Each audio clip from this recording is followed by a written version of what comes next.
States patrol the cover boundary. At last the time has come, this is a cricketing emergency. Hear this call to arms for every cricket revolutionary. Take up your bats and stumps for the test match insurgency. At first they tried to silence us, but we would not be silenced. They threatened us with lies, so we threatened them with violence. Che Guevara, Sangakkara, Joseph Stalin, Douglas Jardine, Robespierre, Darrell Hare, Vladimir Lenin, O'Brien Kevin, guerrilla cricket. It's not about the winning, it's about how many rules you break. Even in cricket commentary, this is the best advice to take. Pick guerrilla cricket, it's the finest choice you'll ever make. There's so much more to cricket than red counters and a slice of cake. But first they tried to sanitize us and clean up our act.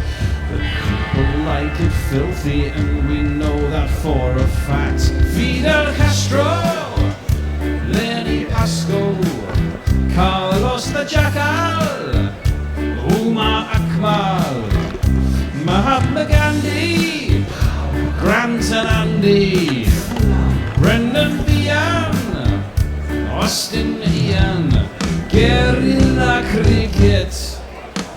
Stick with us, cause you know we're not the kind of thing that you see on the TV and the radio. So vive la revolution.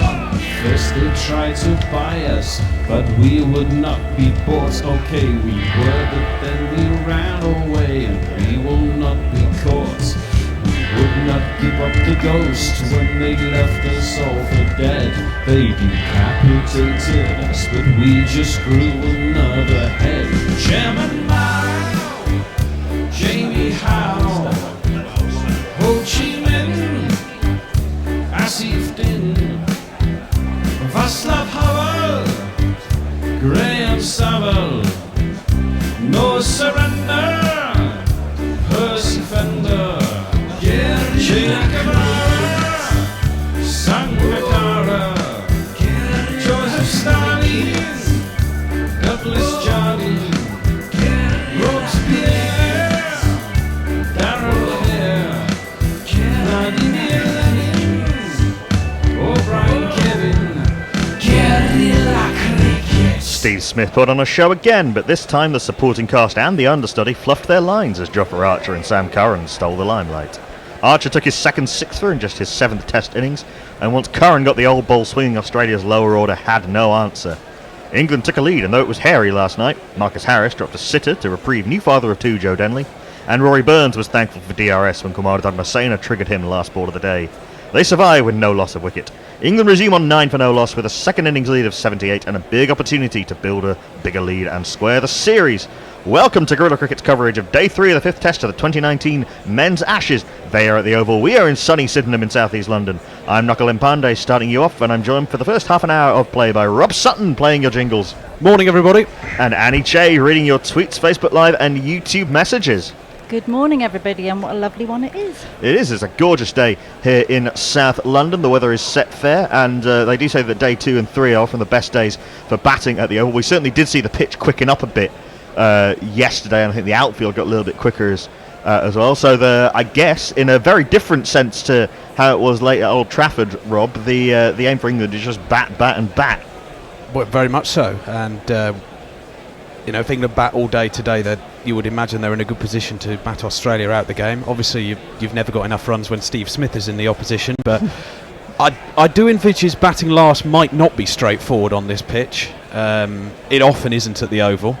But obviously we saw in the game last year, the England-India game, where the 3rd and 4th innings were actually the bigger innings of the match. Well, the pitch just got flatter and flatter as it went on. There was some rough in that game. KL Rahul famously dismissed by an absolute ripper from Adil Rashid that turned from about 2 feet outside leg to take off stump. And, that might happen again. Here it is quite a dry pitch, and yes, Jack Leach might have a bit of joy in the second innings, and Nathan Lyon presumably will come into the third innings more than he did the first innings of the game. But yeah, and he, the series draw is very much on, and denying Australia a chance to win the series outright for the first time in a long time. Well, we actually won the day yesterday, didn't we? Really, and that must be pretty much a first this series. Oh, I don't know about that. I think England have won some sessions and won some days, but I think England have been on top through most of this Test match, and certainly that little burst from Sam Curran, as well as the excellence of Jofra Archer, meant that Smith couldn't take Australia to a lead or parity in a lead single-handedly. It is the best bowler in men's Test cricket to start us off from on this glorious day 3. Paceman Pat, and his baggy green cap. Early in the morning, just before the warm-up, he has to pull out with a dodgy back. Patrick Cummins! No dodgy backs or dodgy anything else for the seemingly indestructible Patrick Cummins. Will be starting from the pavilion end. He will be bowling to the father of two. Joe Denley, he's almost as old as this theme song, but Chef is gone and we need someone to bat at the top of the order. Joe Denley. In comes Cummins, right arm over the wicket. A full delivery which swings into Joe Denley, and he turns it nicely off his pads past the man at short leg. Josh Hazlewood comes round from long leg to field. And England are off the mark on day 3 with a very nice 2. Denley to 3, Burns on to 4. England 11 for no loss. I didn't manage to get to see their innings last night, their short, brief innings, because I was on a train. So, but I gather it was a little bit hard work. Yeah, Cummins and Hazlewood for a big burst, a 4-over burst. Edgy indeed, as Joe Denley was dropped by Marcus Harris. A relatively simple chance. It's a very simple chance, in fact, at gully. We do have the 3 slips on the gully. Gully is very close, actually, in a short leg as well, as Cummins comes in past umpire Dharmasena to. In fact, that's Erasmus who switched ends to the pavilion end past him, and full outside off stump, and Denley blocks it back to the bowler. There is no run. I think picking up on what you were saying about England winning the day yesterday, sort of England have managed to put together 2 decent-ish days back to back, which they've not been able to do much in the series. Possibly first 2 days at Edgbaston bar, the Steve Smith century in the first innings. They were on top in that game, but. Well, we got Smith out. Probably only just won the final day at Headingley, even though they won the Test. Cameron Bancroft is on the field as a sub-fielder from the get-go. He's in there at short leg, a little bit deeper, kind of in the James Taylor position. Sure. This is foolish outside off stump, and Denley not fully in control of that. It was slightly aerial, but mid-off was up and wide. That one went straight at him. Denley gets 4.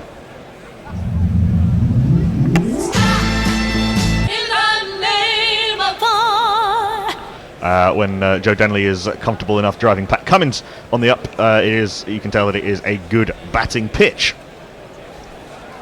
I was listening to you guys yesterday and sort of chatting about Denley, who was, he's been solid, if not special in this series. But you do wonder, he's probably not the future. One would imagine not, as Cummins is in 4th ball of the over. That's a better delivery, back of a length, and a little bit of a seam movement away. But Denley playing well inside the line.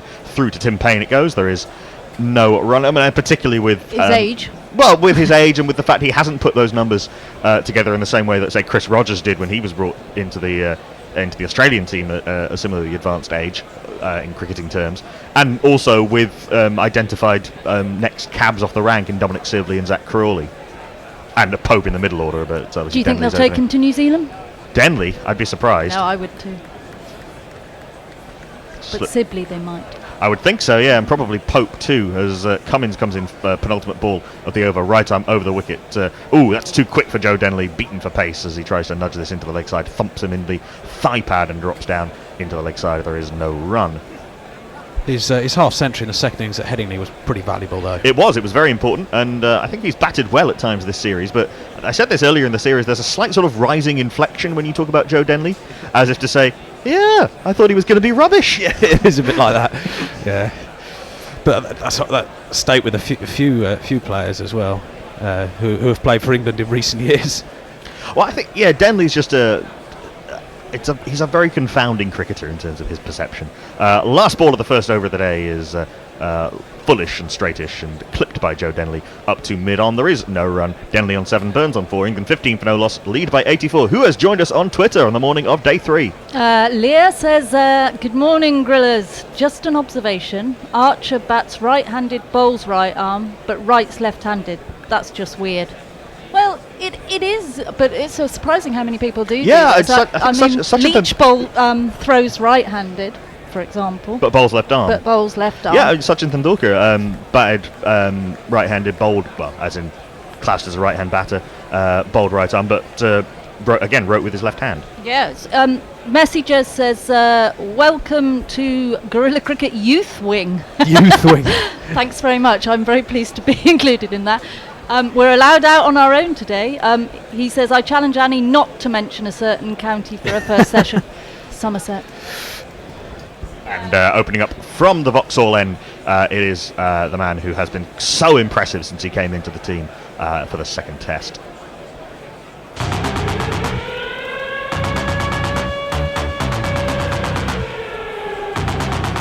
This is a jingle for Josh Hazelwood. This is a jingle.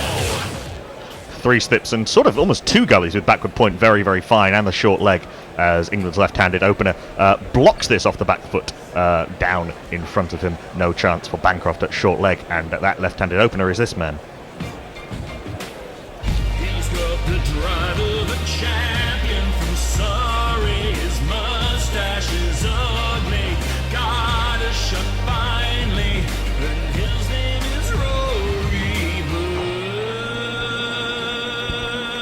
He got clonked on the grill yesterday by Pat Cummins in the fading light. I think it wasn't that easy to pick up those short deliveries, and it was a very good one from Cummins indeed. But Burns has toughed it out. There's an appeal for a strangle down the leg side. Dharmasena says no, it was a shortish delivery from Hazelwood, and rising down the leg side, Burns got into a slightly uncomfortable position as he tried to sort of nudge it down very fine. It was a good diving take by Tim Payne, but I think it just clipped the shirt as it went through. Yeah, good stuff from Payne. But He doesn't even consider reviewing it, no, does he? No. It was a polite inquiry, to coin a phrase. Short leg was not interested at all, and they're the one you normally go for that sort of that sort of dismissal. Yeah, Payne's too busy concentrating on the ball to realise to work out what it's hit. I've got quickly a tweet from Martin Lawrence saying, good morning, everyone. Very interesting morning. day coming up. England Hazelwood might level the series. They could indeed. Hazelwood in a little bit of swing. We've not really seen any swing with a new ball in this test match. Burns plays it solidly enough into the leg side. There is no run. We're seeing the ultra edge of that previous delivery, and yes, missed the bat and just clipped the shirt as it went through to Tim Payne. So Dharmasena was absolutely correct after his absolute shocker of an LBW decision that he gave Burns out last ball of the day. Yesterday, pitched well outside leg stump, and really? Burns was instantly reviewed. He was almost laughing. I don't think he could quite believe he was given out. And Fading light again, perhaps. Yeah, quite possibly. The umpire couldn't see. Hazelwood in, another short ball. This is very much the tactic to Rory Burns, who the percentage of short balls that he's faced in each innings basically has gone up.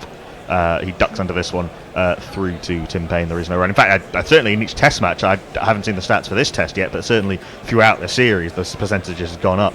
And I think he seemed to have worked out a way of playing the short ball quite well at Old Trafford, but then he got himself into a bit of trouble later. It's David Warner at first slip, Steve Smith at second, Marnus Labuschagne at third, Mitchell Marsh at gully, Nathan Lyon at backward point, Matthew Wade at mid-off, Peter Siddle at mid-on, Cameron Bancroft under the lid at short leg, and Pat Cummins down at long leg. So in comes Josh Hazelwood from the Vauxhall end, length delivery, which holds its line going across Rory Burns, and he blocks this into the offside. Wade comes in from mid-off to field. There is no run. Just very quickly, I've got something I picked up from the cricketer that said that Rory Burns managed to face 603 minutes at the Oval for his 219 not out in 2017. For Surrey, who was that against? It was Surrey v Hampshire. Okay. I think it was, wasn't it? Yeah. I'm pretty sure I saw a bit of that innings. Really? Yeah. Quite well. There was quite a lot of it. Let's face it. I think it popped in for a couple of hours. Last ball of the over from Hazelwood is short outside off stump. Burns goes after this. He does love the cut shot. He's very good when the ball is short and wide outside off stump. in the manner of other left-handed openers, notably Andrew Strauss, puts it away authoritatively over backward point for 4. 4. Good God, If you're going to play at those short wide balls, you've got to go at them hard, and that's exactly what Rory Burns did. Made no effort to keep that down, and it almost it went sort of halfway to the boundary, pretty much without bouncing. 1, 2, 3 bounces and a roll. Josh Hazelwood would be well advised not to bowl there again. Yes, wonderful positivity there. Yeah, very good. Rory Burns on 8, Denley on 7. England 19 for no loss, lead by 88. Carry on with the social medias, Annie. Okay, Dave Wood says, hello, just tuned in and already laughing at the notion that England can bat all day. Cummins in outside off stump. Foolish delivery. Denley shoulders arms, leaves through to Tim Payne. There is no run. Carry on. Steve says, before we get too engrossed, sort something out for me. I have one of your boundary jingles as an earworm this morning. It's the one with the lyrics that go something like, my name is Lacan. I'll play it for the next boundary for you, Steve. One puka for my name is Lacan from the film of the same name. Leah says, I would have been very disappointed if you'd worn any other shirt today, Annie Che. Yes, thank you. I'll mention that in a minute. From Crick Takra, we've got Wajahat Hussein saying hi, As Gorillas. Cummins comes in, and this one zips off the wicket and wraps Joe Denley on the bottom hand. He rips the hand away from the bat in a manner of a man trying to start a malfunctioning lawnmower, and it drops in front of him. There is no run. Joe Denley's been in the wars already. We've also got Reza saying hi. Hi. It's a very good match. Yeah, It is a good match, this. Yeah, and someone saying morning wake and bake in the sun. Yeah, I think it's been a very good series in terms of the interest and the excitement of the cricket. I think it's been the best Ashes probably since 2009. We've seen some very dull Ashes series in recent times. We've had good test matches, not good series. As Cummins comes in, a short ball which Denley possibly deliberately wears on the body, and it thumps off his hip down to long leg. Technically, that might possibly that shouldn't be a leg bye, because he wasn't really trying to take evasive action there. He let it hit him on the back almost. Possibly he was just done for pace. It's hard to tell. But I think the leg bye has been given. Yes, it has. England 20 for no loss. Burns on strike, facing up to Cummins for the first time today. Yeah, I think in Ashes past we've had some cracking test matches. Trent Bridge, the first test of that series, 2013. That one, yeah, Ashton Agar. Yeah, that was an excellent test match. But I think you're right in terms of actually, each test match has had its own little story behind it. Obviously, even Lords was a cracker, and we lost virtually 2 days of that match. Yeah, I think it's been really, really good, and the pitches have been good by and large. They've had a lot in it for the bowlers of all types, and they tended to last as well. Yeah, and good batters have been able to score runs. An interesting field change. Stokes as well, and Labuschagne and Burns at times as well. Interesting field change. The third slip has gone into a very square leg gully. We've also got the short leg and a man back on the hook. So Cummins is going to, I think, pepper Burns with the short ball. He's coming round the wicket now from the pavilion end. He does bowl short. That's too wide of off stump for Burns to be troubled with. Through to the keeper, there is no run. I think the idea is that he's trying to angle the ball into Rory Burns so he can't get out the way of it. I do wonder, though, I think from round the wicket it might be easier for Rory Burns to line up those short balls rather than from over the wicket where it's sort of in his blind spot. Yeah, I think Australia have certainly had more success to him coming over the wicket than coming round in this series. They persisted bowling round the wicket when he got his ton at Edgbaston, and you could quite clearly see it wasn't working. We tend to do that, though, don't we? Keep going. Well, this is Australia.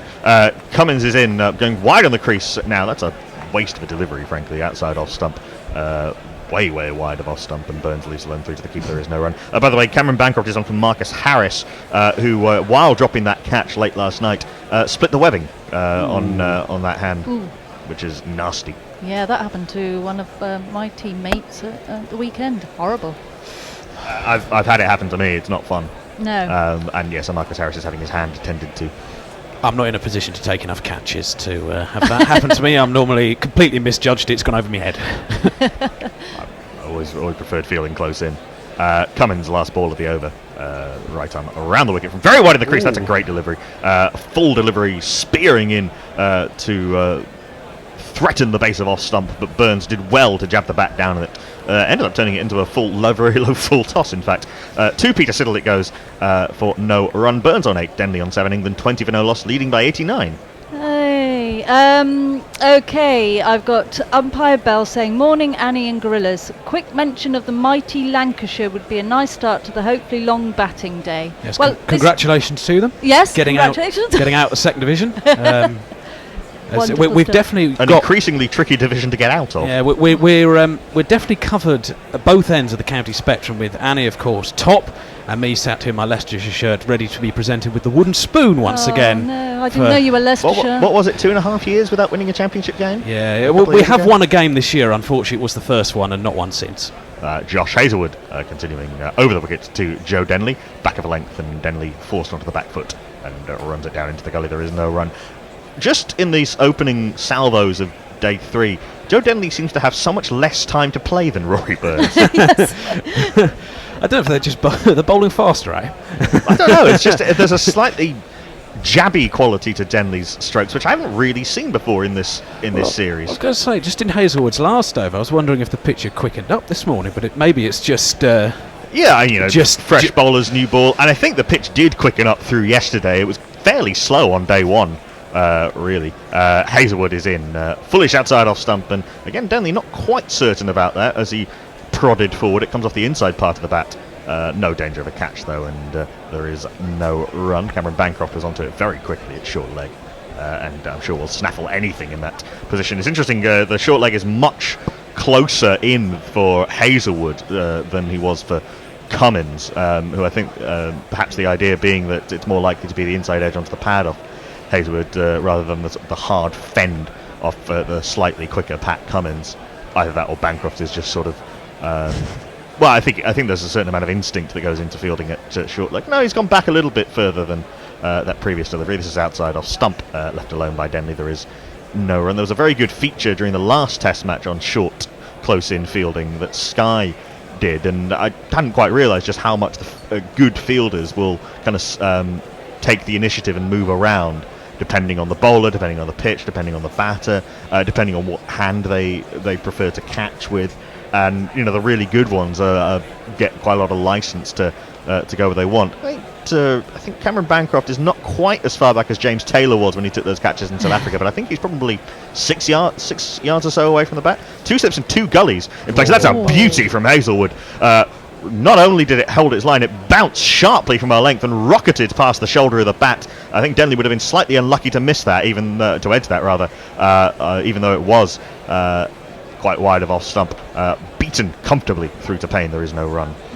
He's had a wonderful series, hasn't he, Josh Hazelwood? Gosh, haven't he and Cummins just been amazing? They've been magnificent, so controlled. It's just line and length. It's nothing sort of out the ordinary. It's been great to watch, I think. At pace with consistency, gorgeous seam positions from both of them, getting the ball to move both ways off the seam and a little bit of swing every now and again, plus the occasional short ball. Wonderful bowlers both. Yes, and outside also off so stump, many. Outside off stump and So left many alone by of Denley us. through to the keeper. There is no run. Oh yeah, Pat Cummins this summer played every single game of the World Cup and has bowled in has played every single test match. What fast bowler does that? Jofra Archer. Well, yes. But you're right. It's difficult. We've had 2 sets of back-to-back test matches, and Cummins is someone who had a very bad injury record for a long time. But since he came back into international cricket, or Test cricket rather, in sort of the spring of 2017, he's been indestructible basically. And he looks like he can be 2 bowlers in one. He can simultaneously be a strike bowler and someone who can bowl long spells. What did they do to him? Hazelwood in last ball of the over is back of a length, and Denley plays this with an open face. It goes down into the gully, fielded by the finer of those 2 gullies. There is no run. Denley on 7, Burns on 8. Good maiden from Josh Hazelwood. On Facebook Live, I've got Nur Islam saying, asking what the Australia first innings score was. Australia were bowled out for 225. Speaking of scores, we should mention the GPL, the Gorilla Prediction League, is open. It is our daily game of skill and prediction. You guess the number of runs that will be scored in the day's play. That's how the game works. And you pay £1 per guess. And if you are bang on, no nearest to the ball, you have to be absolutely bang on to the run. You win whatever is in the pot. The pot currently stands at £48. which is not someone bad. won it then recently. Someone won it, and the very Messi Jez won it on Did 150 he? quid Well done, on the last Messi. day of the 4th test. But yeah, 48 quid, so we've had plenty of entries. The way you do that is go to GorillaCricket.com/competition and follow the on-screen instructions. Cummins staying around the wicket to Rory Burns, back of a length, and Burns plays this off his hips down into the ground, and it hits Cameron Bancroft, who has inadvertently saved 4. There is no run. I've got a tweet here from Mahit Joel saying, thoughts on under-19 Asia Cup final. I have no idea. I didn't even know what was happening, I'm afraid. I did read something. I look at Knuckle. I did read something about that. Let me just familiarise myself with the story. Well, there you are. Mog, I'm really quite surprised the world is still here. The conjunction of Smith only making 80. I'll break off. Yeah, Cummins is in round the wicket, going from very wide on the crease. That's a poor delivery down the leg side. Good And a take. good running take from Tim Payne. He got his feet moving on that occasion, which he doesn't always. He can be a bit lungy, Tim Payne, with his wicket keeping, but that was a good effort to make sure that wild delivery down the leg side didn't fly away for 5 wides or 4 byes. I don't think it's been given wides, but there would have been a set of very hard byes had Payne not managed it.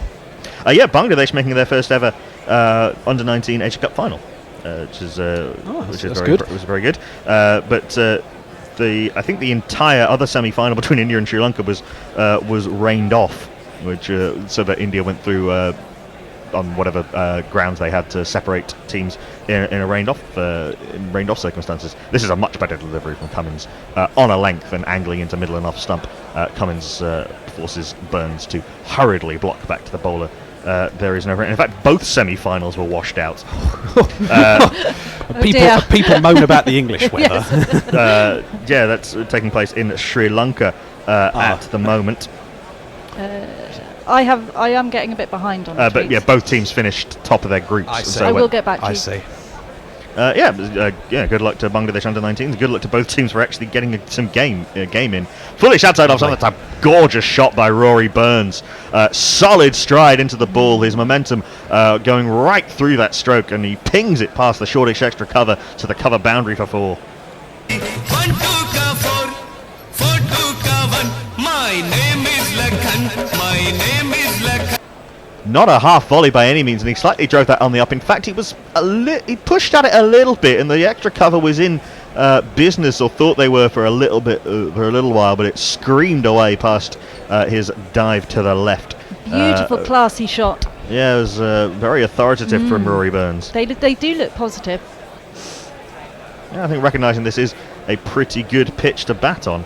As in comes Cummins. That's hit Rory Burns as he tries to leave it, tried to shoulder arms, but the ball just kept on climbing and thumped into his arm, and then dropped down perilously close to the stumps. Good comeback from Pat Cummins. There is no run. Pirate Badshaw says, good morning, comrades. What time is the collapse scheduled for, and has Siddle got that weapons crate yet? Yeah, thumped into his the arm of his bottom hand, and not doesn't seem to have discomforted Rory Burns any. Hit him kind of on the bicep. We saw that really rather nasty blow to Marnus Labuschagne, I think, yesterday. He was hit on the point of the elbow, or kind of on the funny bone, which is absolutely no fun for anyone. Good bouncer from Cummins to finish the over, angling into Rory Burns. That's exactly what he was trying to do, but Burns does well, dropping to both knees and swaying out of the way. Interesting stuff from Pat Cummins, but Burns keeps on going. He's on 12, Denley on 7, England 24 for no loss, leading by 93. Yep. I've got a message from Steve Shipcott saying, got to get me one of those. Where can I get one? And that is, he's obviously talking about my T-shirt. So I'll just say Lanks Action Group, okay? They've created these T-shirts that say love cricket, oppose 100. So I'll just advertise that for them now. Ravi Nair says, hi all. Hi. Given Knuckles' extended theatre metaphor to begin with, I fully expect all of you to say exunt as you give up your seats at the shift chains, or at least exit hurriedly, pursued by the bear. Indeed. Hazelwood continuing on back of a length, and Denley forcing at this one outside the line of off stump, a ball he didn't need to be playing at, and he's lucky that it seamed and bounced as much as it did to make sure that he missed it, and missed it by quite a way in the end, actually, through to the keeper. There is no run. Denley has not looked at all comfortable this morning, bar that one drive off Cummins. probably had no sleep with his new baby. Well, yeah, Oh, bless that's him. true. Yeah, he was replaced by a sub-fielder for the first part of day 2 because overnight on day 1 he had to drive down to be at the birth. He did make it in time for the birth of his new daughter. In what how long did he have? I don't know.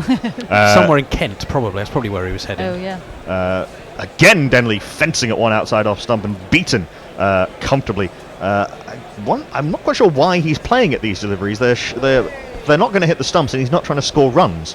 So I think it's just being done by the angle from Hazelwood. He's bowling a little bit wider on the crease. It is coming in towards him and then seaming away slightly, but Hazelwood is forcing Denley to play at deliveries he shouldn't be playing at. Grins between Hazelwood and Denley. Hazelwood grinning as if to say, how on earth have you not edged this yet? I have a tweet from Alec Patton saying, morning everyone. Morning, Alec. I'll break up. Hazelwood comes in from the Vauxhall end past Dharmasena. This is back of a length and a little bit straighter, and Denley does get back to ball, pushing to Peter Siddle at mid-on. There is no run. Siddle's not been particularly impressive. No, in he's this not had a test match. great He's test not been match, has he? he's not been his usual reliable self. He was bowling too short and both sides of the wicket in the first innings. And if there's one ground you can't be too short on both sides of the wicket. Yeah, you've got to be bang Straight on. across the practice pitches, You 4 runs. got to be bang on, yeah, as Siddle was the last time he played at the Oval in a test match in 2015. And that's probably why part of the reasoning he's playing at this Yeah. test Yeah, for match, sure. you would imagine. And Australia going back to the strategy that served them so well of just control and accuracy and reliability. As Hazelwood comes in, who gives you all of those and more, full outside off stump, and Denley plays with an open face. It's fielded by the wider of the 2 gullies. It parries it to backward point. There is no run. What is the Stark thing? I mean, why Yeah, they play him last? Yeah, they played him in test? the last test, having not played him in the first 3 tests. I think because they thought the Old Trafford pitch needed someone who could slightly take the pitch out of the equation, who is that bit quicker, can give you that much more threat, and can swing the ball. And he was very dangerous when the ball was swinging, and it wasn't swinging that often. Having gone with Siddle and Pattinson for the first few test matches, and then this one possibly the Oval is a pitch where someone again who can take the pitch out of the equation could be very useful, but they've decided they want control, and also brought in Mitchell Marsh as the 5th bowler, so I think there's an element of workload management too. Short ball down the leg side, a filthy delivery really from Hazelwood, and Denley isn't troubled by it. Tim Payne skips to his left to take high above his head. There is no run. I'll just try and finish this tweet from Alec. Should be trying to order stationery work, but our supplier doesn't appear to want to sell us things anymore. That's I not therefore helpful. have no choice but to listen to you instead. Yeah, sounds about right. It is annoying when companies and baffling when companies make it difficult for you to give them money. Yeah, this is something I've never understood. It's like buying tickets for a match. Like there are certain rugby. There are certain clubs. It's very difficult for. Like, I want to give you my money. Why do you not want to take my money? Last ball of the over from Hazelwood outside off stump, and Denley does leave this one on both line and length through to the keeper. There is no run. Denley marooned on 7, Burns on 12. England 24 for no loss, lead by 93. Martin Lawrence says, I know England are heading to New Zealand in November. Do you think this will be the squad they take? This is a long Unlikely. question, Martin. Unlikely. Unlikely. I think you'll also see some rotation for that New Zealand series as well. I think a few players who've had a very long summer this year might not necessarily play. Well, that seems to be the talk. That might just be for the T20s rather than the Test I think it was in the matches. Standard last night that both Root and Stokes will be given a rest for the T20s, and possibly Butler too. Yeah. But the squad hasn't been announced. There's as yet. only 2 test matches, isn't there? 5 T20s and 2 and tests. loads of T20s. 5 T20s and 2 tests, I assume this is now the shift of focus, obviously, with the World T20 to come. Well, 2 in a row, in fact, in 2020 and 2021. Yeah. So there aren't so many bilateral ODIs. Yeah. More white ball then. Well, I mean, not so much more white ball, but more T20s rather than ODIs, having just come out of a ODI heavy cycle. Cummins in. Going over the wicket now to Rory Burns, rather, which I think is a better line, but that's not a good delivery. Well wide of off stump, and Burns leaves it alone through to the keeper. There is no run. More news on Marcus Harris. He did split the webbing. He required 7 stitches in his hand. He won't field, but he is expected to bat. And some talk as to whether he will have to bat lower down the order if he doesn't feel. But I guess given that it was an external injury, that might not apply. I don't think that will apply. So he should be able to open fat lot of good it's done Australia. I was going to say we'll be back in the pavilion within about 6 overs anyway. He's struggled. Yes, he has. Having come into the series with a burgeoning reputation, probably hasn't done himself any favours. Good short ball, which I think Rory Burns didn't pick up until the last minute, because that came in from very wide of leg stump and then seemed to veer sharply towards him, and then at the last second he ducked his head and let it pass through to Tim Payne. There is no run. Tony Bishop says, morning team, listening in whilst nursing an Elvis-related knee injury and a heavy hangover. Ooh. What were you doing, Tony? Elvis-related injury. Jailhouse rocking too hard. Oh dear. Were you up to Suspicious Minds, Tony, last time, were you? That doesn't work. No, it doesn't. I was thinking it in my head. It was like, but he is all shook up. yes. Cummins turns at the pavilion end and comes in. Right arm over the wicket, a little bit closer to the stumps this time, bowling from sort of mid-crease. Back of a length and straight, and Rory Burns forces off the back foot to mid-on. There is no run. Wendy Marshall on Facebook Live says, enjoying the cricket from our lounge room in Tokyo. Hello, Beautiful. Wendy. How very nice. busy time for Tokyo at the moment, obviously. Matt Searle says, I'm not watching on Facebook or YouTube, but would Annie be wearing an anti-100 top by any chance? Oh, yeah. Yes, she is. And she is referring to herself in the third person. Matt Searle says, morning all. Matt Searle again says, morning all. Morning. Opening odds on the match on day 3. As Cummins comes in, fourth ball of the over. Short ball, a good one, which again, Rory Burns is a little bit unsure as to whether to play, and if so, how. Thought about fending it, then thought about uppercutting it, and in the end just dropped his hands and let it pass through to Payne. There is no run. Cummins has got his short balls going a lot better now, and I think we were saying this, that he is so much more dangerous from over the wicket to the left-hander. I think you saw this actually when Stark was bowling short balls at Burns in Old Trafford. It was so much easier for Burns to line up that angle. Yeah, I think that's one of his problem areas is that short ball from right arm over the wicket. I mean, Stark could have come round the wicket, would have been unusual, he did for a bit. He did a couple of times, yeah. Penultimate ball of the over is Fuller, and Rory Burns doing well there to not be caught on the back foot after those short deliveries. He pushes this, didn't really try and hit it too hard, and Matthew Wade can field sliding to his left trim mid-off. Burns onto 13. Yeah, he did. That was on a line of attack Mitchell Johnson used very well in the 13-14 Ashes to England's left-handers, particularly Michael Carberry. Because it just comes into that spot where kind of if you're a left-handed batter, it's coming in kind of into your front shoulder and your armpit, and you can't quite line yourself up. David Warner's got in trouble like that a couple of times, but he hasn't really been out there long enough for that to matter this series, as this is a sharp delivery from Cummins, which comes in off the seam from a length. Denley beaten for pace, trying to force it into the leg side. It thumps off the thigh pad down to Cameron Bancroft at short leg. There is no run. Testing stuff from the world's #1 test bowler. England 25 for no loss, leading by 94. We should have a change. We should get the Bear in, and we should also get Chris the Quiet Barlow in, and Rob and I will take a little bit of a break. We'll be rotating around quite a lot today because we're somewhat short-handed. We will be having Mashels and Patrick Hewitt with us later today. If they are listening in the green room, here they come. Can I just finish Matt Searle's predictions? Because England 2 for 7 from 1 to 3 when Smith was out. Draw 33 for 1 from 16 to 1. Australia 3 to 1, no change. That sounds about what I looked at this morning. Chris Silverybeam says, morning Gorilla Cricket, thanks for the assistance in ignoring parents' small talk at the boys' football game. Excellent. That's fair enough. That hasn't started for me this year yet. That's played by Roy Burns into the ground, short leg, and there's no run. That starts tomorrow. Well, no, they started practice. We've got 2 practices a week. The kids have started swimming again. It's a bloody nightmare. Oh, I remember you. Yes, you have sort of trips everywhere, don't you? Well, but that's having 3 kids. Well, isn't it? exactly. It's well, this is the thing. I was bemoaning the fact that summer holidays, all I had to do was have kids around. I couldn't get anything done because I essentially working. You just from have to have one, like I did. Yeah. Yeah, it's much easier. Well, it's too late for that, unfortunately. Can't take him back. 25 for none. Hazelwood is in. Second ball of his 6th over. It's at Burns' off stump. He just defends it square on the offside. There ain't a fielder there. They scoot through for a quick single. 26 for none. What was the highest partnership of the summer so far? 32 by Ireland? Something like that, yeah. So England needs 7 more runs to have the highest opening partnership of the entire English Test summer. Yeah, but I mean, I don't know if you've been watching the Greenman. They're certainly looking pretty positive, both of them. Well, they are, indeed, and England have to be. The lead is 95 already. It's like being 95 for none. Yeah.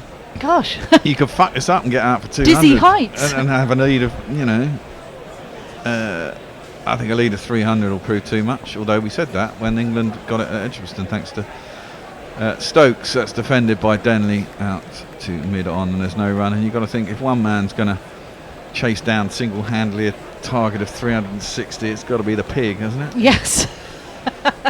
No, of whom are you referring? Well, that man.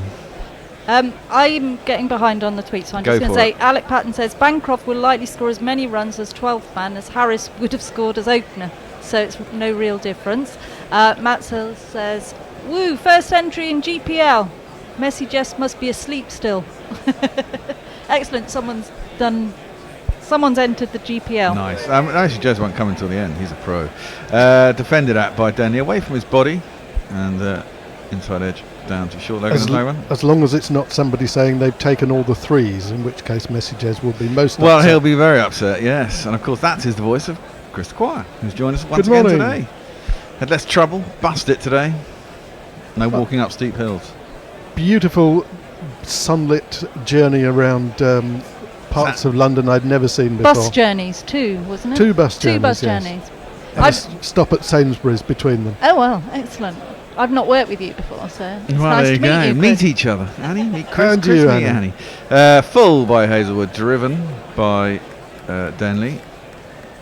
It's a pretty straight extra cover. No run. We are very much separated by the bear, which is a good thing. Yes. County championship wise, Oh dear. because Are you Essex? I'm Essex through and through. Ooh. Okay. Well. How's it working out then? You well, go to Somerset are ahead at the moment. and the 12 last game. points? Yeah, 12 points, 2 games to go. And it's the last game between you two. The Yes. last game of the season Yes. at Taunton, isn't it? Essex Yes. Surrey starts at Chelmsford on Monday. Yes, and we're at Hampshire on Monday too. That's driven at or defended really by Denley. Gets outside half the battle on the ground to about a 4th slip. Mitch Marsh is fielding. Forgive my ignorance. Yes, here. yes, it's okay, Ben. I know you're not a county man. I'm not a county man. How many, Hampshire had a big win, didn't they, Yeah. in the last game as well? So what's the scoring system in county cricket these days? How much for a win? I'm actually, it's one of those things I never really quite sure about. How much for a win? It's 20, isn't it? 16. 16. Batting points Okay. for 5 batting points, only 3 bowling points now. And Per they innings, come or is at that per game? 200. Only for the first innings in the first Yeah. 110 overs, I think, what? Yeah, it is quite That's complicated. a weird scoring system. and 5 points for a draw. Oh look, the lion is coming on. Yeah, we have a change in bowling. At least you don't have to work out who got first innings batting points anymore, as it was years ago. Well, they should have points for each innings, I'd have thought, but hey, that makes too much sense, doesn't it? Anyway, there we have a jingle for the new bowler. Leading When right arm I spinner. find Nathan Lyon. He's lying. He's lying.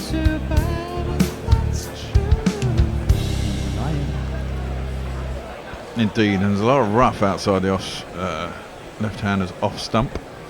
Yes, is he going to be effective That's now? why he's going to start around the wicket, and that one goes straight on, inside edge by Denley. It goes past square leg, Wendell's its way down to where the man on 45 should be. He's not there, short leg chases it down, and they get through for a single. I really don't get this referring to Nathan Lyon as the GOAT, Greatest of all time. which is I quite like it, and he kind of deserves it because he got a lot of. He has got an Huge awful. exaggeration. Well, he's the greatest off spinner of all time, figures wise. He's got Certainly figures-wise, He's yeah. got 400 odd Test wickets, hasn't he? Am I getting that wrong? Down a track comes Denley. Doesn't quite time it perfectly. Drives it quite sweetly though, but Cummins is a quite deep set mid on. You're not a Lion fan then? It's always going to be the argument of how many tests do they play, how many do they play a year. Well, yeah, but he's also got a test average, and that's not bad for an off spinner, as that's clipped out to mid wicket and there's no run. I mean, I think spinners these days have the advantage of DRS, and in the old days, before uncovered pitches, they had the advantage of uncovered pitches. So maybe across generations, it's a bit difficult, and some spinners would have felt hard done by in their career. I mean, Graham Swan had got great figures partly due to DRS. It all came in his time. That's a hit square by Denley to point. There's no run. But Lyon certainly has been in pain in the arse to England. Yes, he's a very good bowler. I mean, I've kind of learnt how to play him in the last 3 tests. That's a great shot. Denley comes down a track and smashes it straight back over Denley's head, gets himself a 4. And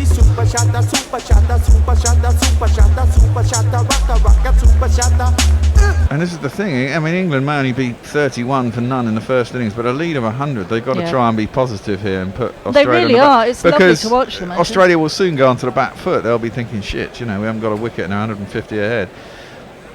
It plays on your minds. Down a track again he comes, and this time he goes bigger and longer, and it's all the way for a big 6. Great shot by Denley.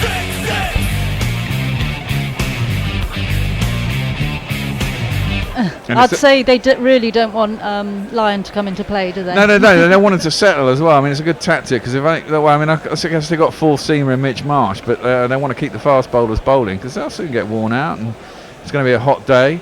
Yep. The pace will go down, the ball will get softer, and you prefer pace on the ball, and especially for the lefties, that rough outside the off stump is going to be tricky. But for Denley, for the right-handers, the middle of the pitch still isn't turning a great deal. It's only the beginning of day 3, so should be able to make hay. Talking of Denley, Barry Goodman says at least Denley can be forgiven for failing to plan his family around the Ashes. 9 months ago, even he couldn't have expected to be playing. Probably true. Although 9 months ago he'd have probably been 9 months. So he got back from Sri Lanka and thought, that's it for me. Messi Jez says if only Tony Bishop was in Adelaide, he could be crying in the chapel stand. This is to do with Tony having feeling like Elvis this morning.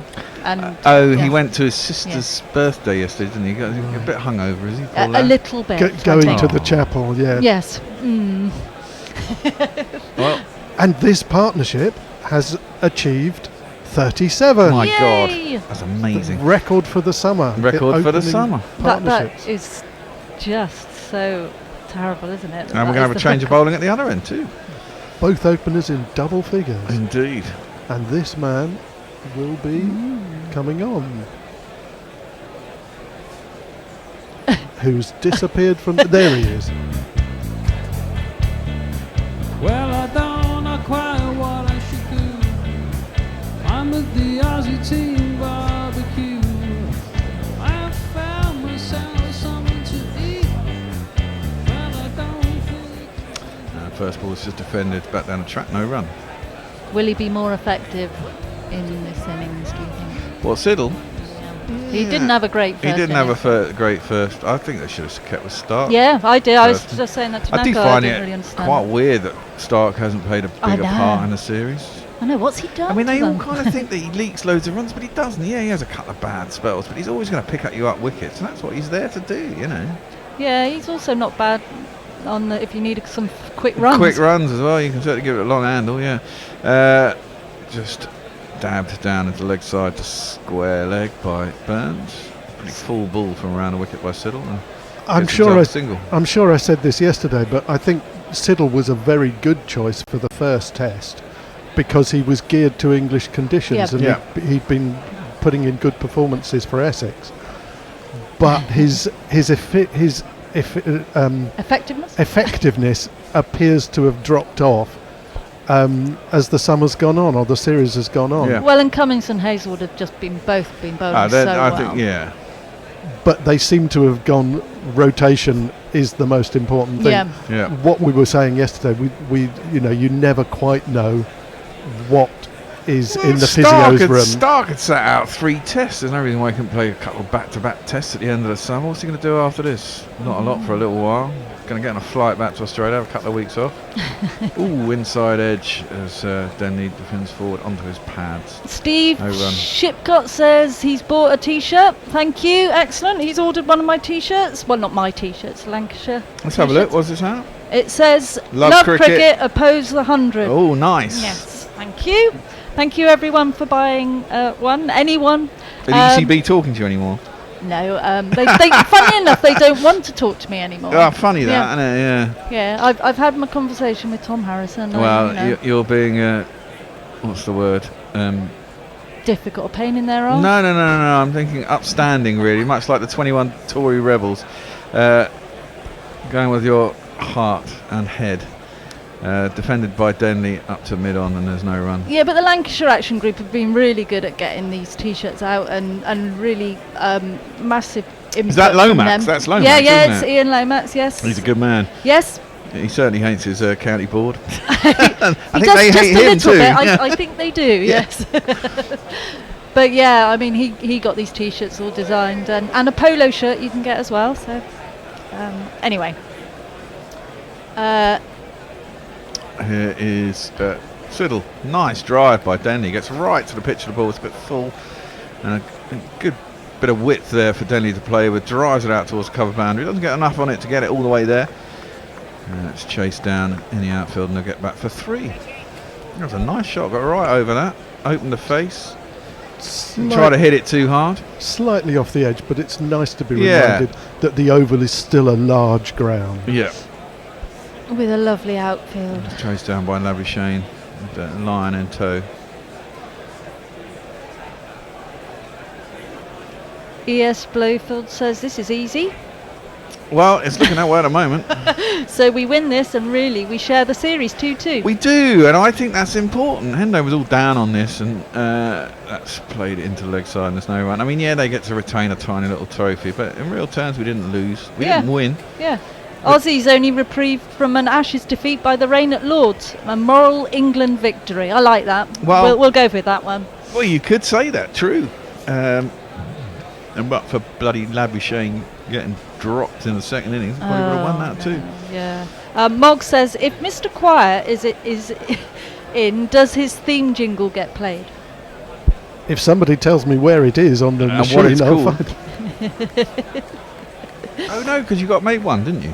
Yes, absolutely. Oh, I don't By know where Mog. that'll be on there. But Knackle might know where it is, though. Dave Wood says, I think Murley could possibly have gotten more test wickets than Lyon as an offie. Oh yeah, of course. He really was an offie, but yes. Good point. Okay, there. Australian offie, definitely. And probably second on the all-time list in that case, after Murley, who got 800 in the end, didn't he? Messi Jez says Lyon has 359 test wickets from 90 matches at 32.44. That's not bad. Thank you, Messi That's Jez. pretty good. Next ball was defended to the leg side, and there was no runs. It bounced off short leg, 2 mid wickets. Second ball with the over the wicket is Lyon to Denley, and he's already bowling flatter, a more defensive line down the leg side, and there is a no run. Okay, yeah, so I've just had those stats. He's the only finger spinner with more test wickets. The only finger spinners with more test wickets are Vittori, 362. Hey, we love Daniel. That's on the back foot. Denley forces that out to cover. There's no run. Test wickets at 34.36 in 113 tests, so he should overtake him. Harbjan Singh, 417 test wickets at 32.46 in 103 tests. And Harath, 433 test wickets at 28.07 and 93 tests. Down the track again comes Denley, smashes that inside mid-off. He's decided he's going to take on he really Nathan has, Lyon. hasn't he? And this is good cricket from Denley. I like it. Raced itself to the boundary. 4 more runs.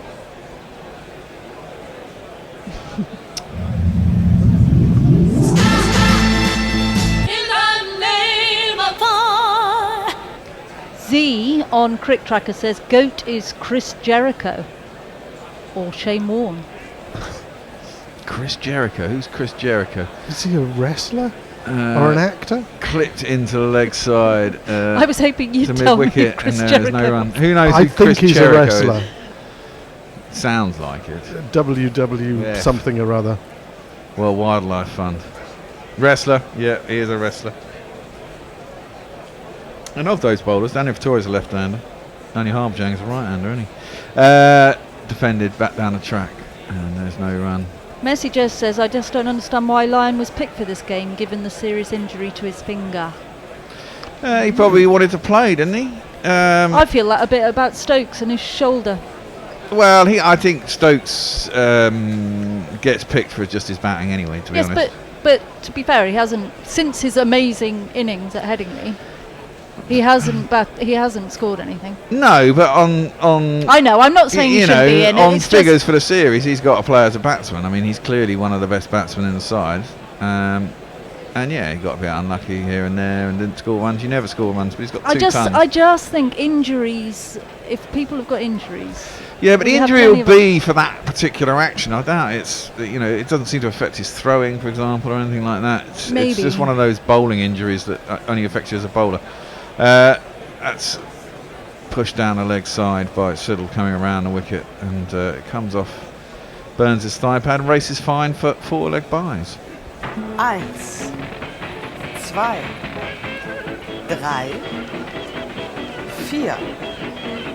4. And England are 49 for 1. None. Yes, Sorry, we're just it so used slipped to out. Freudian slip. 1. Of course, there's going to be 1. None.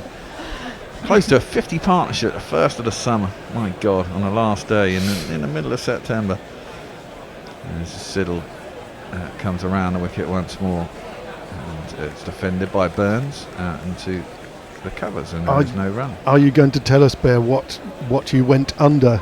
I went under 27.5 for the fall of the first wickets, which is a kind of misery hedge. If it happened, I'd get money. If it didn't, England doing okay. And I'm So you're quite happy? I'm quite happy, Yeah. I've lost that. But hey, I've got Leicester to win at Man United today. Oh, go on. Yeah, I hope exactly. that happens. Same Yeah. here. 14 to 5, I think I got on that. Nearly 3 to 1. Manawar quiet on Hayat that. says, I love the way how England changed the way of playing cricket. Well, Oh. Thank you. indeed. Siddle around the wicket once more. Burns. I seem to I go a assume little that's- bit off the seam, but shorter.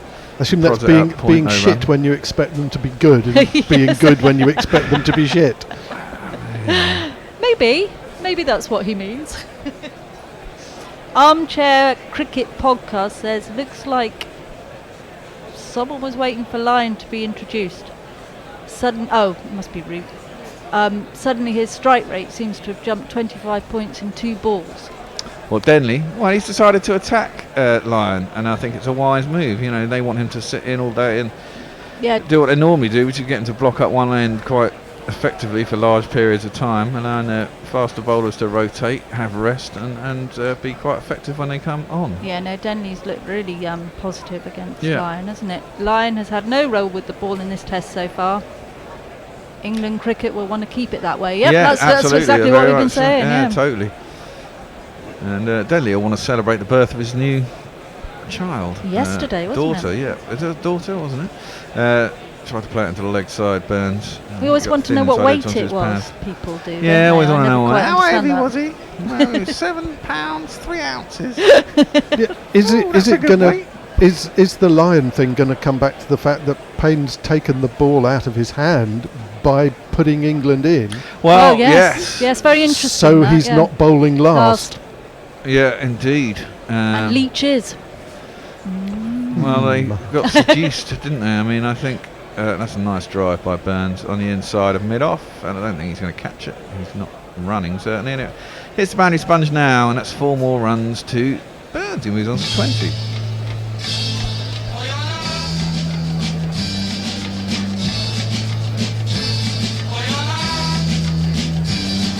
And an opening partnership of 53. Bloody hell. That's unheard of. That's my son's lucky number. So. Oh, there you go. Excellent. Don't know what that means. Prime number. Very good choice. Yeah. You're not a mathematician, are you? Yes. Oh, excellent. Siddle comes in over the wicket now to Burns, who just defends that square on the offside out to point, and there is no run. So is my son, a mathematician. Is that why it's his lucky number? Maybe, I don't know. No, because it was when he was a child as well. He's not a child anymore. I have a book written about people's choice of luck. Well, it starts with a study of people's choice of lucky numbers. Oh, really? Oh, how interesting. I'll have to talk to you in the green room about Alex it. Bellios, who set up a website asking people to say what their favourite number or their lucky number was and why. Right. And there are cultural differences, geographical differences. 7s are lucky in China, aren't they? 8. Is it 8? 8 and 4 is unlucky. Oh, okay. Oh, And wow, how interesting. I very didn't know few anything people about that. have favourite numbers ending in 0. Oh, okay. Around the wicket, goes Lyon to the right-handed Denley this time. He's trying something different this over too.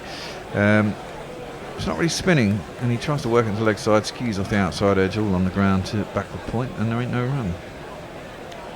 53 for none, England. Yeah. Denley's on 24, Burns on 20. Around the wicket, and clipped into the leg side, out through mid-wicket, past short leg, and he'll get himself off strike with a single. Leah says, how can Lyon be the best offie of all time in a universe that also contains Murali and Ashwin? Bear? Wow, yeah, Ashwin. Oh, come on, Ashwin was class. Talk about match winners and big Well, hauls. you know, I think actually you could argue that Nathan Lyon's done more in more countries than Ashwin. Ashwin's never done anything. There's more particularly. cricket though. I mean, they've got his figures up, and the first test at Edgbaston was the one that he really excelled in. That's out. made Burns a has gone difference. back and he's cut that, and it's a poor shot. It's not a great ball. It was too wide. It was there to hit, but he's done that horrible thing where the ball doesn't quite bounce where you thought it was. He slashed at it, and he's got thin under edge or maybe over edge. I'll have a look on the replay. Whatever it is, it's a very thin edge through the pane. Who's gone up? That's an under edge. The ball's not got up as high as he thought it was going to get. He's got a thin tickle on the bottom edge that's been held by Payne. Burns is gone. England lose their first wicket. It's a 50 partnership, no matter what, and it's 54 for 1.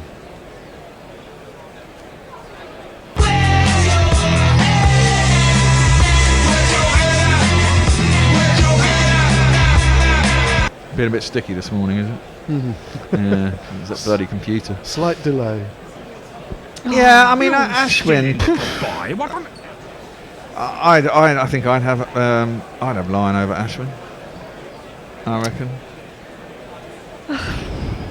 I don't know. I mean, I'm very fond of Ashwin, so I think I'm quite fond of him, but I maybe it's my age that yeah. things in the recent past don't stick as much, but Lyon doesn't stick in my memory as having changed lots of matches.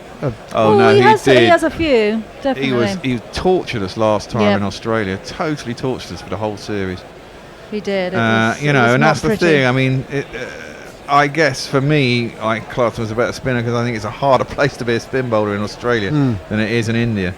India have lots of great spinners and they have very helpful wickets, whereas in Australia the wickets aren't always that helpful, and he still manages to rack up Test wickets at reasonable numbers. So for me that makes him a better spin bowler, personally. Kate Holdsworth says, I'm at the KLM Open listening to the Ashes on Guerrilla Cricket. Not a bad way to spend a Saturday. I'd love that. All right, Kate, how are you? Is that a picture? It's a picture of the Open, yeah. Sounds very nice. It looks beautiful. What is the KLM? Is that Dutch, German? Royal Dutch Airlines. Yes. Oh, of course. What about? So you're at home in Holland, basically. Lyon. Around the wicket to Root, who gets off the mark first ball. We should have a jingle for Root too. Oh, he's going to get a double actually, as he just clipped that out to mid-wicket with not a lot of pace. Root. His voice is high-pitched and ginger hair like a picked, but massive runs he has hit, so there's that. Introduce yourself. Joe Root. Introduce yourself. Joe Root. Introduce yourself. Joe Root, actually. It's Joe Root actually. Love that jingle. I love that actually. Actually. It's Joe. He's had not a bad series, but I'd love him to get a ton. I keep saying that, and he never gets there. He's had a couple of 50s, 3 50s, some decent scores, but he's not gone on to get a big one. Clips that out to mid-wicket to Denley, gets himself a single. He hasn't done a lot of conversion, really has he? No, he hasn't done a lot of No, conversion. not. Well, not I bought out his conversion stats in the last test, and they're worse than Bell's. Poor. Really? Yeah. Very poor. They are very poor, but he still does get a decent score. Usually. He does, but my point in that comparison was, as that's clipped nicely by Denley down to long leg, and he'll get a single. It's not a great line from line around the wicket. I know he got, well, to the lefty it's a better line, obviously, but to the right hand there's not offering you a lot, which is not turning much. But hey ho, maybe he's trying not to get smashed back down the wicket and taken out the attack. Yeah, my point about the comparison was we always used to bag Bell because he was a beautiful batsman, but he never converted. He always get a nice 76 or something. Well, that's exactly what Joe Root's doing now, and we all think he's great. It's funny, isn't it? And we always used to say that Bell maybe should be dropped because he didn't convert enough. But no one says that about Joe Root. It's weird, isn't it? And well, actually, people he still has an average in the high. Not converting. Yeah, they do complain about him not converting. But then you would. This is the whole thing about averages. I mean, his average he's got a is high the highest, average. I isn't mean, it's dropped considerably, and in the last couple of years yes, it's not been has. great. But yeah, it's got 7,000 test runs. It's dropped, but he's still the highest average. Yeah. It's about 35 in this series. Yeah. So he's one of only 3 England batsmen averaging over 25 or something. And the average per wicket is 26 and 27, and England have a higher average per wicket if you take out Smith. Yeah. So what are your thinkings about Butler being in the side then? Because I've just been arguing my way through it for ages.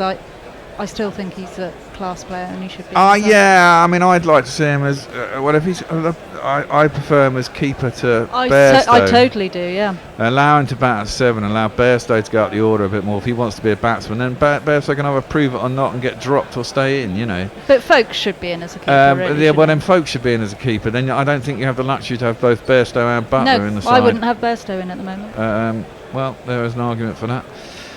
Through to the keeper, and there's no run. Certainly did himself no harm yesterday getting 70. Hendo was complaining because he was saying he should just stick in yesterday morning. I'm kind of in the mind that's how he plays. You've got to let him play that. He might get you 20 really quickly or could stick around. I mean, shortly after that everyone else is out anyway. It must be hard to play with the tail quite so often as he does, because you have to try and keep the strike, don't you? It's a different mindset than playing with freedom that he can. Yes. I like Butler. I think he's a more intelligent cricketer than Bairstow. Yes. He's probably a lot more intelligent man than Bairstow is. Well, Hazelwood, he's back into the attack from Siddle, actually. He's taken over from Siddle, hasn't he? And it's driven by Denley out to cover. Wade throws at the bowler's end. Don't know why. And, but there's no run. I think it was mentioned in the last test that how bad a season Folkes has had with the bat. Yeah. Which hasn't helped him at all. No, it hasn't helped him. But I mean, he when he was playing Test cricket, he batted quite well. Batted very well in the long form. Yeah, definitely. And he just looked a class above the other as at keeping. So. Some years you have bad years with a bat, don't you? Yeah, you do. I wonder if he'll go to New Zealand. I'd have thought so. Hazelwood is into Denley, who plays on his tiptoes on the crease, guides it down the gully, and there's no run. Mogg says, Denley to Lyon. Goat, you ain't shit, son. Thanks, Mogg.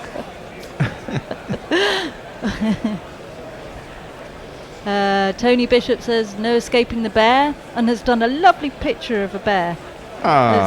There you are, Bear. Well, thank you. We're going to have change at the end. It's over. Oh, good, because I want my croissant. Well, yeah, you're gonna nip out. Rob's going to come in and do some ball by ball. I think I'm going to move to. No, I'm going to go out, and Knuckles going to come in, and Chris is going to move over to tweets, etc., etc. Social media, lovely.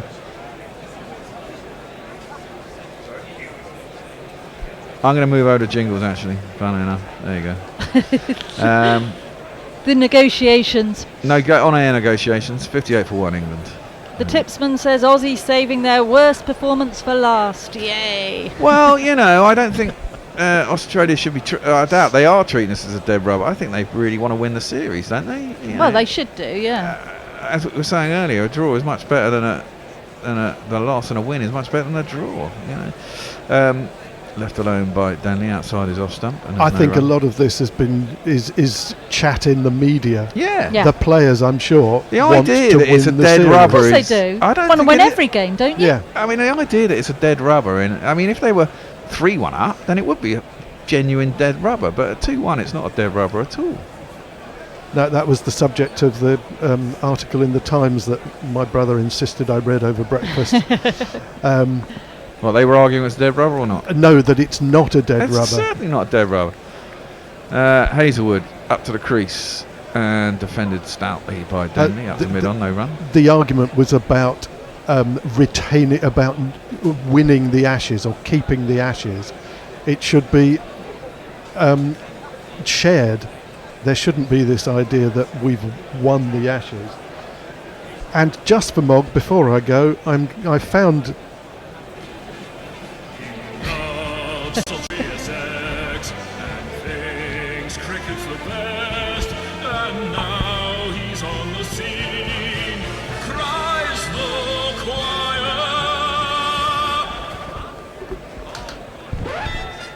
Chris the choir.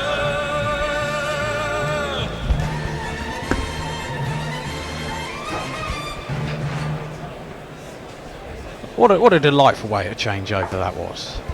So it's drinks, and you actually need drinks today because it's a lovely day in South London. We're not too far from the Oval. It's beautiful blue sky here, beautiful blue sky at the Oval. We're having an Indian summer to end this season, the international season anyway. Obviously, county stuff still got a little bit to go, but 2 rounds. 2 rounds and finals day next Saturday for the Blast as well. So It's a bit crazy that really. I mean, Yeah. you're lucky to get weather like this. Soon we'll be having Indian winters anyway. Don't worry about it, Rob. yeah, it'll be snowing next Yeah. Saturday over the time. busy time for Essex. Yes. Unexpected appearance in the finals. Very much so. They've come from absolutely no. I saw the game against Surrey at the Oval. That was Surrey's last game, I think. And Essex played very well. Ravi Bopara is having a new lease of life, batting down the order for Essex in T20 cricket this season, batting at 6. So he's got a couple of really important 50s for them. And I think they were a bit lucky, obviously, because Lancashire, because of the last Test match, Lancs had to play at Durham in their home quarter-final was at Durham. Because There was no one there, wasn't there, apparently? it was about 200 people there, I reckon. And freezing. and it was a proper rough night as well. So, but they're there, and now anyone can win it. So it's 58 for 1. Decent morning for England. That I think so. they've lost Burns, but certainly considering some of the opening partnerships we have seen in this series on both sides, you would take being 58 for 1. I would Absolutely. imagine. And the lead now 127. Do we have any tweets, Chris? I'm not sure if we had this one, but Nick Yates says Archer has had 2 excellent innings. Not fair to compare him to either Cummings or Lyon yet.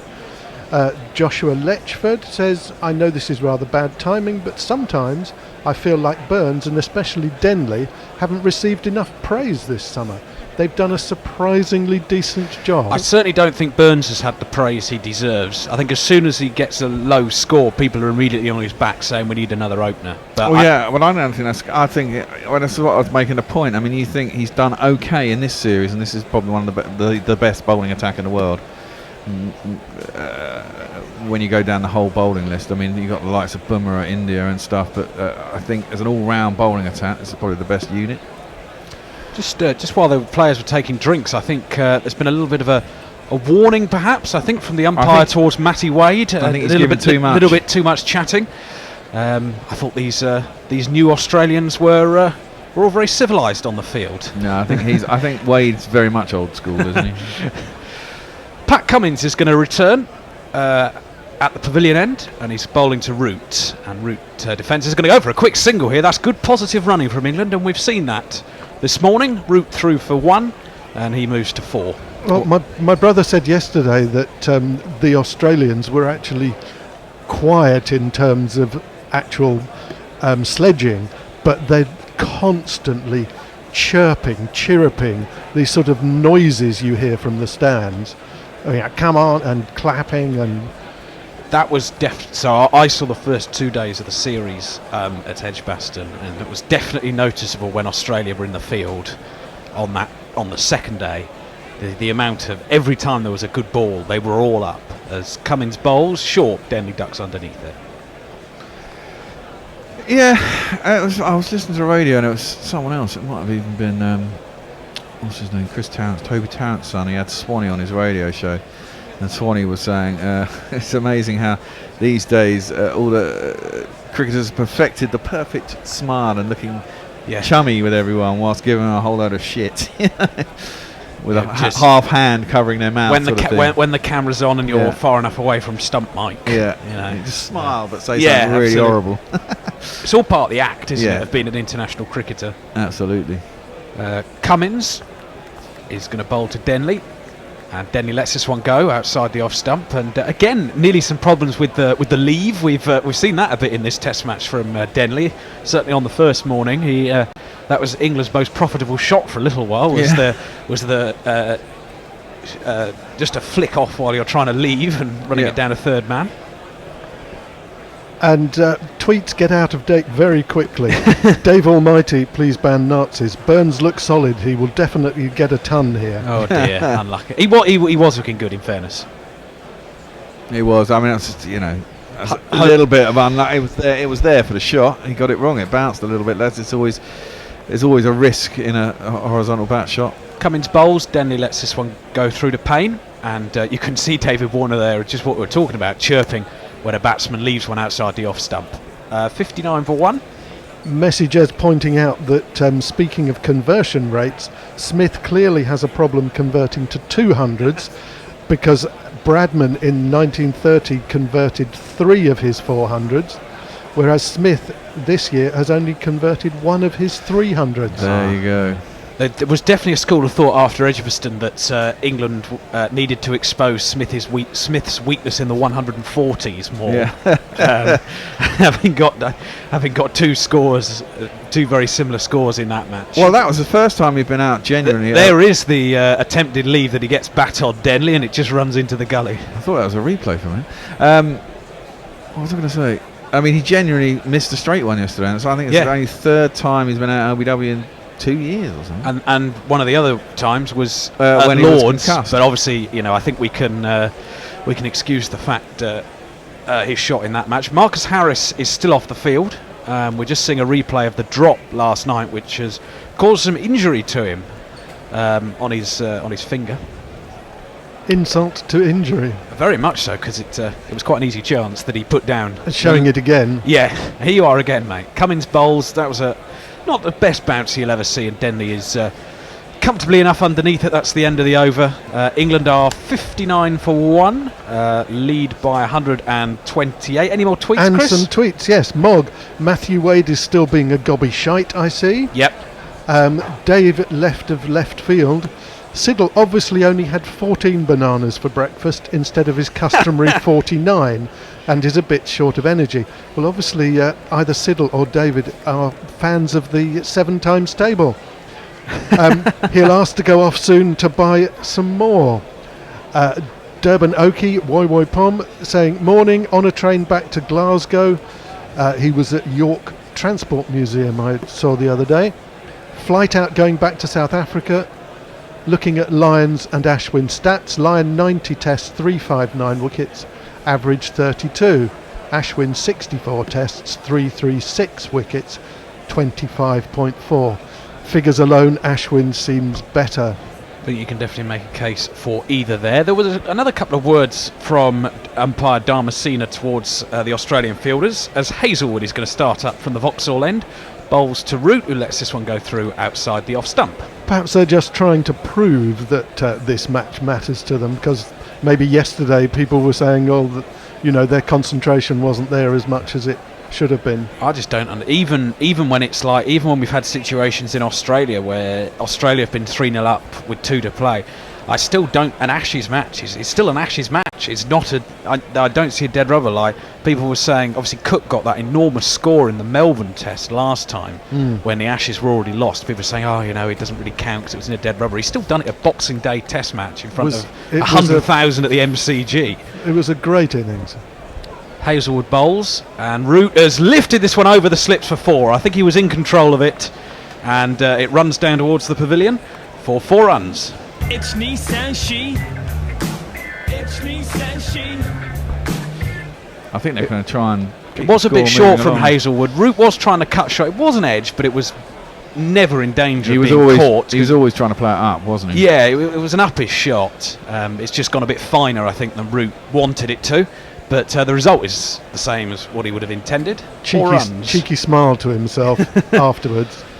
I think, as the Bear was alluding to, it would be nice to see him get some runs here. And it was. He got a century against India on this ground in the last test last year. Obviously, rather overshadowed by Alistair Cook's farewell innings. Oh, God, the test of endless ovations. I was there on that 4th day. Man, Christ, up and down, up and down. The exercise I got that day was quite something. As Hazelwood bowls to Root, who plays this one into his pad. And the slips thought about appealing, but it was definitely off the bat. And there's no run. Knackle has passed me a piece of paper that says Pat Cummins and Josh Hazelwood have both got Root out 7 times in Test cricket. More than anyone else, and 3 times in this series. And Australia have brought the 2 of them back with Root at the crease. Root's had some cracking balls in this series. He got 3 cracking balls in a row. The one that got him out this test wasn't bad. The one that got him out for the Golden Duck in the second innings last time round, well, fuck me. I mean, that is unplayable. Yeah. Hazelwood bowls to Root, who lets this one go through. Bit of bounce there for Josh Hazelwood, and there's no run. England, I think, have been positive this morning. It's good to see. It is good to see. Denley obviously ran down the pitch and put Nathan Lyon into the pavilion, and Root has been busy, as he always is. But it's been positive but not reckless, which you often see from England. And here are some of the balls that we're... that was Root in... First innings. That was the first innings one. Yeah, seemed to keep a little, though. Another one where... but I mean, it's a perfect ball, isn't it? Hitting the top of off stump. Off stumps halfway back. It's job done as a fast bowler. As Hazelwood bowls to Root, who drives this one through the offside. There'll be some runs here, won't go to the boundary. They should come back for 2. Run out to extra cover. I think that's Wade who's gone after the ball there. And Root's very quickly into double figures. Nice. We've had some entries for the GPL. 3 so far. 267 Lancashire Bloke. Oscar Mike has 275 and 283 for Lancashire Bloke 2. You have about 45 minutes on the GPL. And we had a winner, didn't we, in the last test match? We had a winner of the GPL. 151 quid on the last out of the test match. So do get involved with that. Seeing Root scores, 50 in every match bar Lords, but no century yet. As Hazelwood bowls over the wicket, and Root just defends this one. I might have kept it a little out actually, but probably won't get a replay of that shot. 65 for 1, end of the over. We've had 20 of the England innings. And tweets, plenty more love for Ashwin, the cricket guy, saying food for thought on the Lyon-Ashwin's debate. Ashwin has a better away average, more variety, and overall average is far superior to Lyon. Jim Bob, Ravi Ashwin far superior to Lyon in every aspect of the game. Anthony King says, he's replying to somebody, has been poor, both selection and toss have really botched. My lot have overthought this test so far. Should have been simple, bat and pick Pato. Probably. Well, he's an Australian. They, obviously, it's easy with hindsight, and they could have rolled England over cheaply, but really, at the Oval, with a good weather forecast, did not get that at all. No. Why they bowled first. Very strange. Cummins bowls to Denley, who defends this one, and it's fielded close in. I mean, that's the thing. I think if you bat, no matter whether you get a low score or not in this Test match series, you always think you can get the opposition out for not many. Because I mean, there's we still haven't got Smith out cheaply. No, exactly. If we get him out cheaply in the second innings. If Australia had batted first, which is what they did, which is what they've done before at the Oval, and Steve Smith got a massive score the last time they played there, and you just put England under pressure that way. Yeah. Did not get it at all. There was a bit of cloud around, but they didn't bowl particularly well, did they, on that first morning? So I suppose as a captain, when you do put the opposition in, you do need some help from your bowlers. Cummins bowls, Denley goes back and just works it into the offside, and there's no run. There's some people watching on the roofs, which you quite often see at the Oval. Yep. It's not quite 2005 style where every single vantage point for about 5 miles was taken up. Yeah. But grounds are absolutely tremendous. Yeah. I was there a couple of weeks ago for T20. Yeah, I saw a T20 there this year. Surrey against Essex, and I also saw Surrey against Kent, which ended up as a 7-over thrash due to the weather. Oh God! Is that fun? 7-over thrash? Not really. No. Cummins bowls and Denley defends this one into the offside, and there's no run. It's too short. Yeah. It's too short. Just as soon as you're getting into the game, it's over. Although Mohammed Nabi hit a few enormous sixes, that's about all I can say of interest that happened that evening. And we watched it rain for quite a lot of the evening. Yeah, I saw Finch get about 110, 120 and about 50 odd balls, smashing it everywhere. Yeah, it didn't quite fire for Aaron Finch this year in the blast as it did the previous year when he got a 2 or 3 big hundreds. I think he got that sole innings there. Yeah. Mickey Stewart sat in his own pavilion again. There can't be many people who can say that. Yeah. Cummins bowls, Denley again just back it across, and Siddle will trot round and do the fielding. So your thoughts for the winter? I noticed you were talking. I wasn't here when you were talking about the first little stretch. I think Dom Sibley has to come in now. I think there's not been many cricketers who've got to 1,000 championship runs this year. I think that has to be noted. I'd stick with Burns for sure. So Burns and Sibley to open. What about Denley? Does he get to go? This is what I was sort of chatting about with Knackle earlier when we were on. Denley's done well enough to keep his spot, but he's not the future. No. And it's whether you take this winter as the opportunity to have a look at a Zach Crawley maybe as Denley drives. That's a nice shot. It's gone through the infield. There's a chase on here for Wade. I think he is going to get there down towards the groundsman's shed at the Oval, and they got two there. So Denley's up to 28. Yeah, he's done well. You know, he's got a couple of 50s, hasn't he? Well, that second innings 50 at Headingley was crucial to set up what came later, afterwards yeah. with Stokes and Jack Leach's one not out. I'd like to see Ollie Pope given another go. Yeah, me too. I think he got a big double 100, did he? I think a couple of weeks ago. And he's got injured since then, hasn't he? Yeah. You never obviously. What is his injury though? Is it a broken finger or something? He's had a few injuries. Cummins bowls. He's hit Denley. That might have hit him. Well, it's a good job he had a kid yesterday. Yeah, I was going to say. I hope he's wearing a box. Let's put it that way for where that's hit Joe Denley. In the words of Ben Stokes, straight in the dick. I think that is. Yeah. For Denley. He's never know. Joe Root's laughing. So he's saying, well, you know.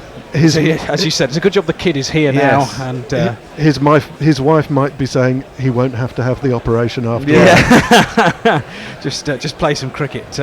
He's okay, Denley. He's just a bit wounded, so he's on all fours at the moment. And yeah, interestingly, Warren Davis on tweets just saying Denley wanting to get away from the newborn this winter.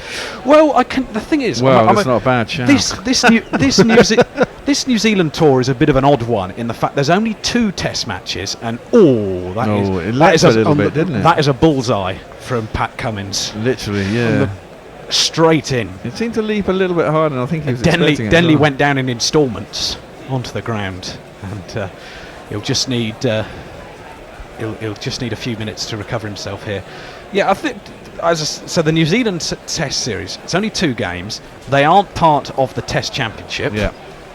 Which is why I think you do. Do you give him 2 more?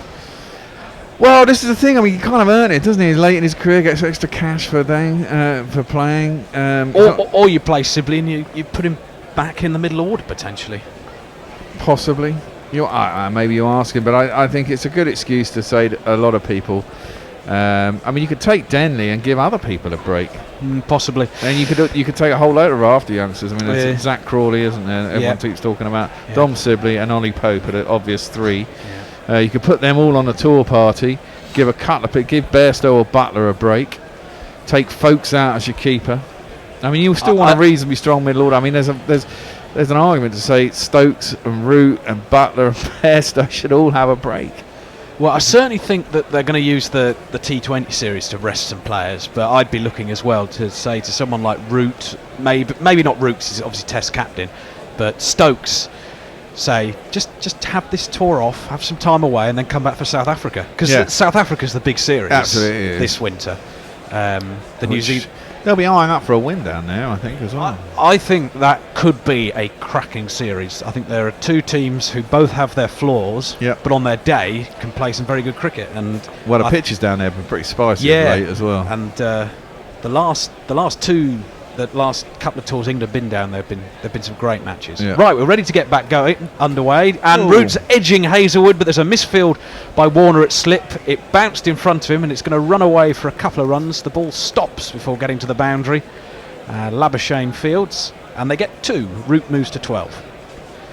Didn't push at that, so it went down well short. Yeah, it was well short of Warner, who then couldn't field it, and that's how they got through for the couple of runs. Yeah, problem South Africa got, haven't they? They've lost Hashim Amla now, they've lost AB de Villiers. Their middle order is weak.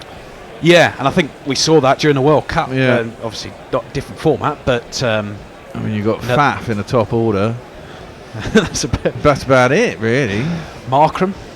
Wow, he hasn't really proved it yet, has he? Root taking a single into the offside off the next delivery from Hazelwood, and there's 1 run there. Root has moved to 13 from 11 balls, 70 for 1. They're going to India. They're in India quite soon, I think. Get battered in India. Trouble with South Africa is you can't. It's difficult to remember which ones haven't taken Kolpak contracts. Which ones are still available. Well, they've got I mean, you know, Carl Abbott was one who took. I mean, he was a bloody good bowler. And he Brilliant. Took Kolpak. You know, he was the next. And you know, Dale Steyn is finally retired.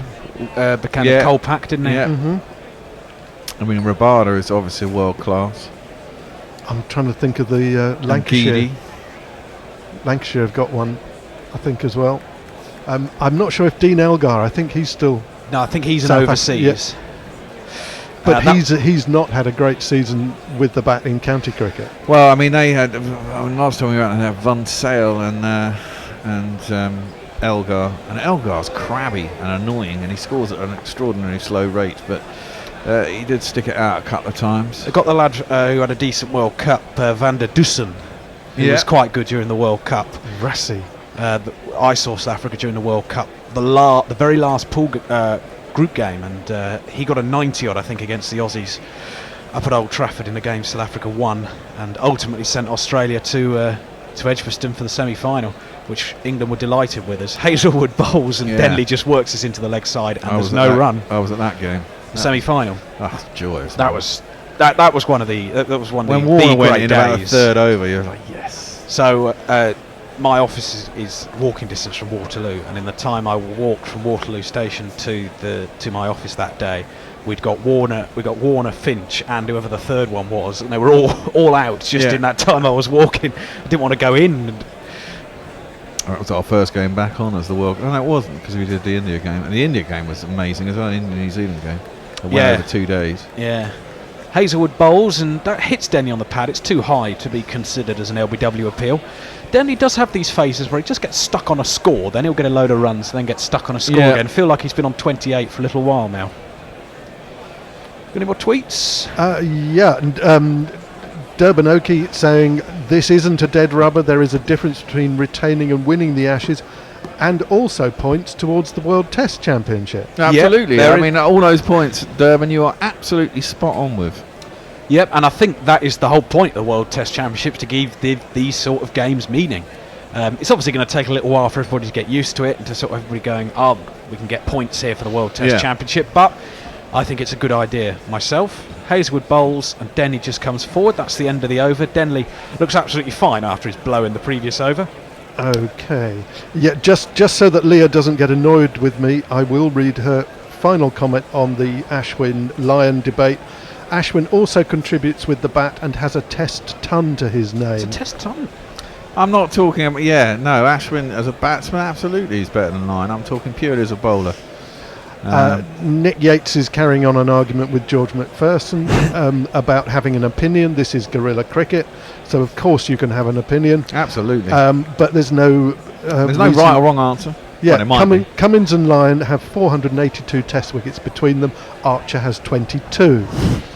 Yes, you can't say Jofra Archer's a great yet, but he's had a bloody good start. No, he's and he looks the part. You can't ask him much more than what he's done. No, did his best to take Steve Smith out the series. Yep. A couple of fifers. That's exactly what you do. Wonder if Edgbaston might have been different if he'd have played. Anyway, Cummins is starting a new over, and Root comes forward again. They're looking for these quick singles. England looking to keep the scoreboard ticking over, but they couldn't get one there. Yeah, that's fair enough to say that, but you wonder what the whole series would have been like. Bloody Jimmy Anderson. Very true. You know, very true.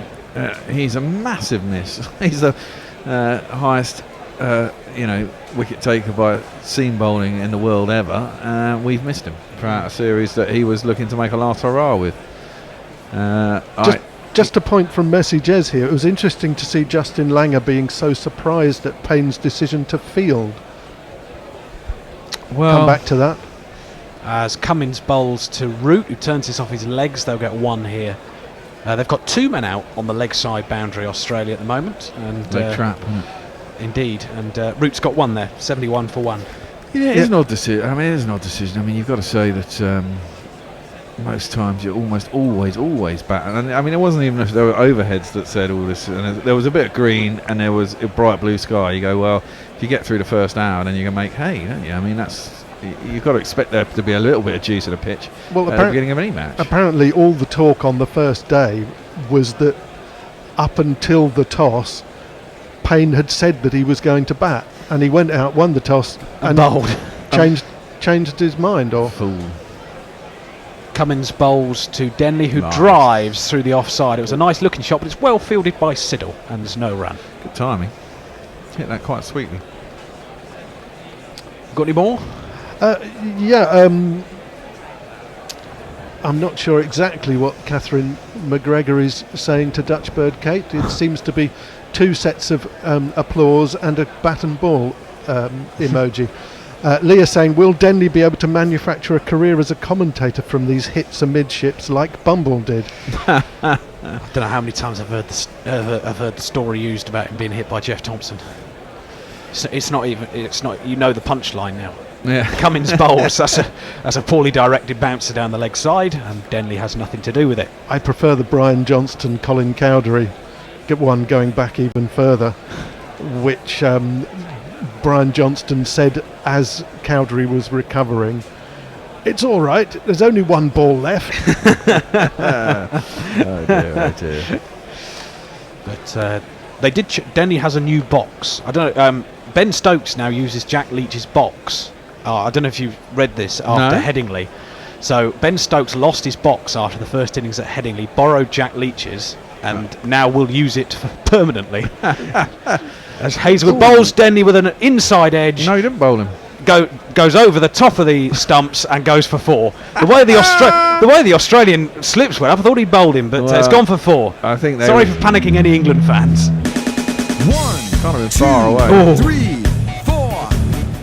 Got a bit lucky there. I think they were just holding their hands up in exasperation. But that's what happens when you're behind the 8 ball, isn't it? I mean, they're now 144 runs behind. They're essentially 144 for 1 England. And another 160 runs to get them over the 300 mark puts the ball firmly in their court. Although, with Stokes getting us over the line at Edgbaston, as you say, Headingley, anything's possible. Cummins bowls, Denley just takes a hand off the bat there, but he plays it okay. And it's fielded by short leg. Denny moving to 32 with that rather streaky boundary. And as Bear says, the lead now 144. And this has been a very tidy morning for England. I would imagine we are going to change over reasonably soon. Indeed, either now or the end of this over.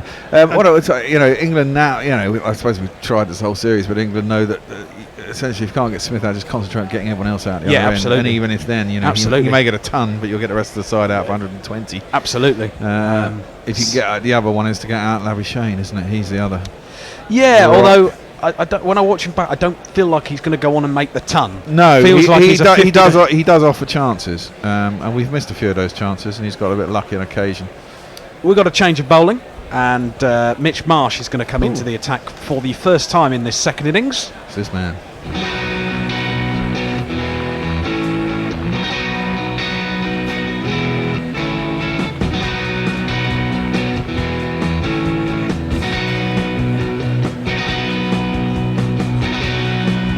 Mitchell.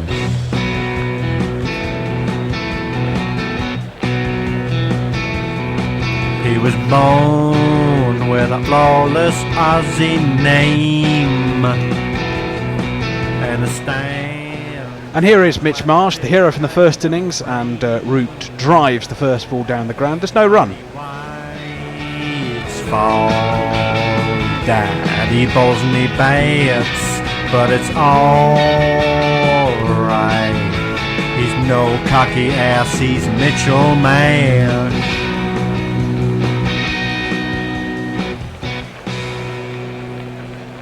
Fast, full and straight, picking up a lot of his wickets in that first innings. 5 for 46. He was helped by a couple of bad shots. He's bowling now. There is a full one, which Root works on the leg side. That's going to run over the practice wickets and skip away to the square leg boundary for 4. 1, 2, 3,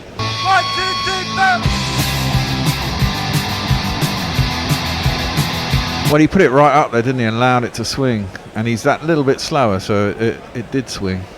Nice shot from Root there. Yeah, it was. And as always at the Oval, you always get full value for your shots here. And he is lurking. We'll have a change in 4 balls time. I'm going to count down in balls just to annoy her now with her t-shirt on. Yeah. We'll have a strategic timeout as well at some point, I'd have thought. As Marsh bowls to Root, driving this time on the offside. Good fielding in there.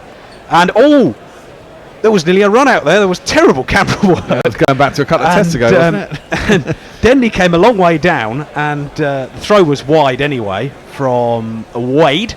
And Denny was in anyway, but the ball actually hit Denley's bat after he grounded it. Denley then hurdled his own bat, and it was all a bit chaotic there for a minute. It's a practicing dike jumping. It was a bit like that. Well, he did think he got it past him, didn't he? Anyway. There was a bit of a fumble from Wade. That might have been why they thought about the run. Marsh bowls, Root forward in defence, and there's no run. He's got his defence back in order, hasn't he, Root, in the last couple of tests. He's getting on that front foot and pushing forward and keeping his bat and power close together. Well, he's not had a bad series. The trouble is people always bring up this 50 to 100 conversion rate that Root has. So he could I'm sure, he goes into every test match wanting to score 100, but this feels an opportunity for him today. Weird body shape, Mitchell Marsh. It's a strange bloke, I think. Oh, that's a good ball though from him. And Root is beaten outside the off stump. That's the first time Root has played and missed in this innings. He's got a big head, long neck, weird angular shoulders, and a sort of skinny chest that's quite pumped. I could see Mitchell Marsh being the sort of bloke who had a tough time at school. The way he looks. Yeah. I could see people possibly, but then he grew up and started beating them all up. Yeah. And he'll shut up. Yeah. Or he'll send his brother on you. Yeah. Well, sure. His hand's doing a twing as he's trying to throw a punch. Here's the last ball of Marsh's first over of this second innings. And he bowls to Root, who defends. Kept a little low there, but Root defends it. End of the over. That's the end of me for now. Oh, I'm going on to tweet, so I'm staying. And Knackle's going to take us through ball by ball to lunch, and he's coming back as well. 79 for 1. Well, how you can give us some help? Help. Yep, you owe us all right. You think this alternative cricket commentary stuff comes cheap? Well, we need some dollar bills to help pay our bills, so please go to patreon.com/GorillaCricket and sign up to make a regular monthly donation. You know there is literally nothing like Gorilla Cricket's coverage, so don't be tight. Dip into your virtual pocket and throw some cash our way. See, Rihanna knows. Patreon.com. And a change at the pavilion in 2. I made that at least the 6th bowling change that Tim Payne has made this morning, with England 79 for 1, leading by 148. Only 2 overs rather ineffective for Potassium Pete.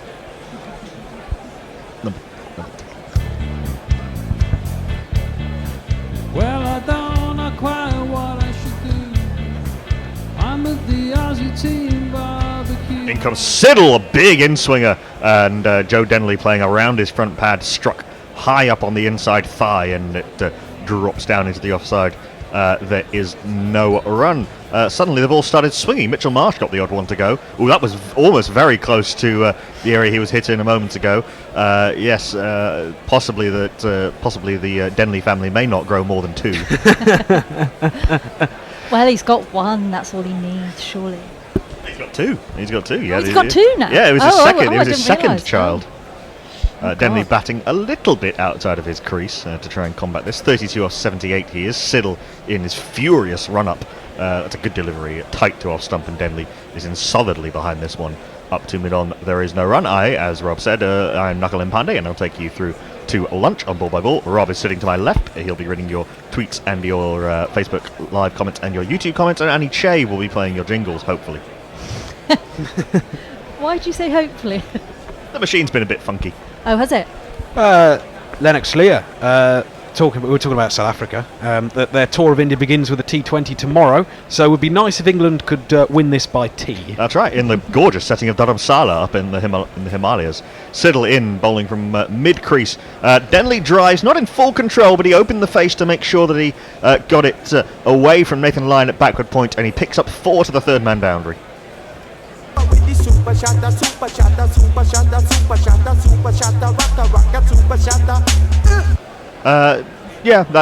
Denley's hand getting him out of trouble there. He's been a little bit early on some of his drives throughout this innings, but in reasonable control and nowhere near a fielder in the end. The cricket guy has said, don't agree with the talk that Denley is not the future. Assume he's going to open versus New Zealand. He's 18 openers since 2012, not enough.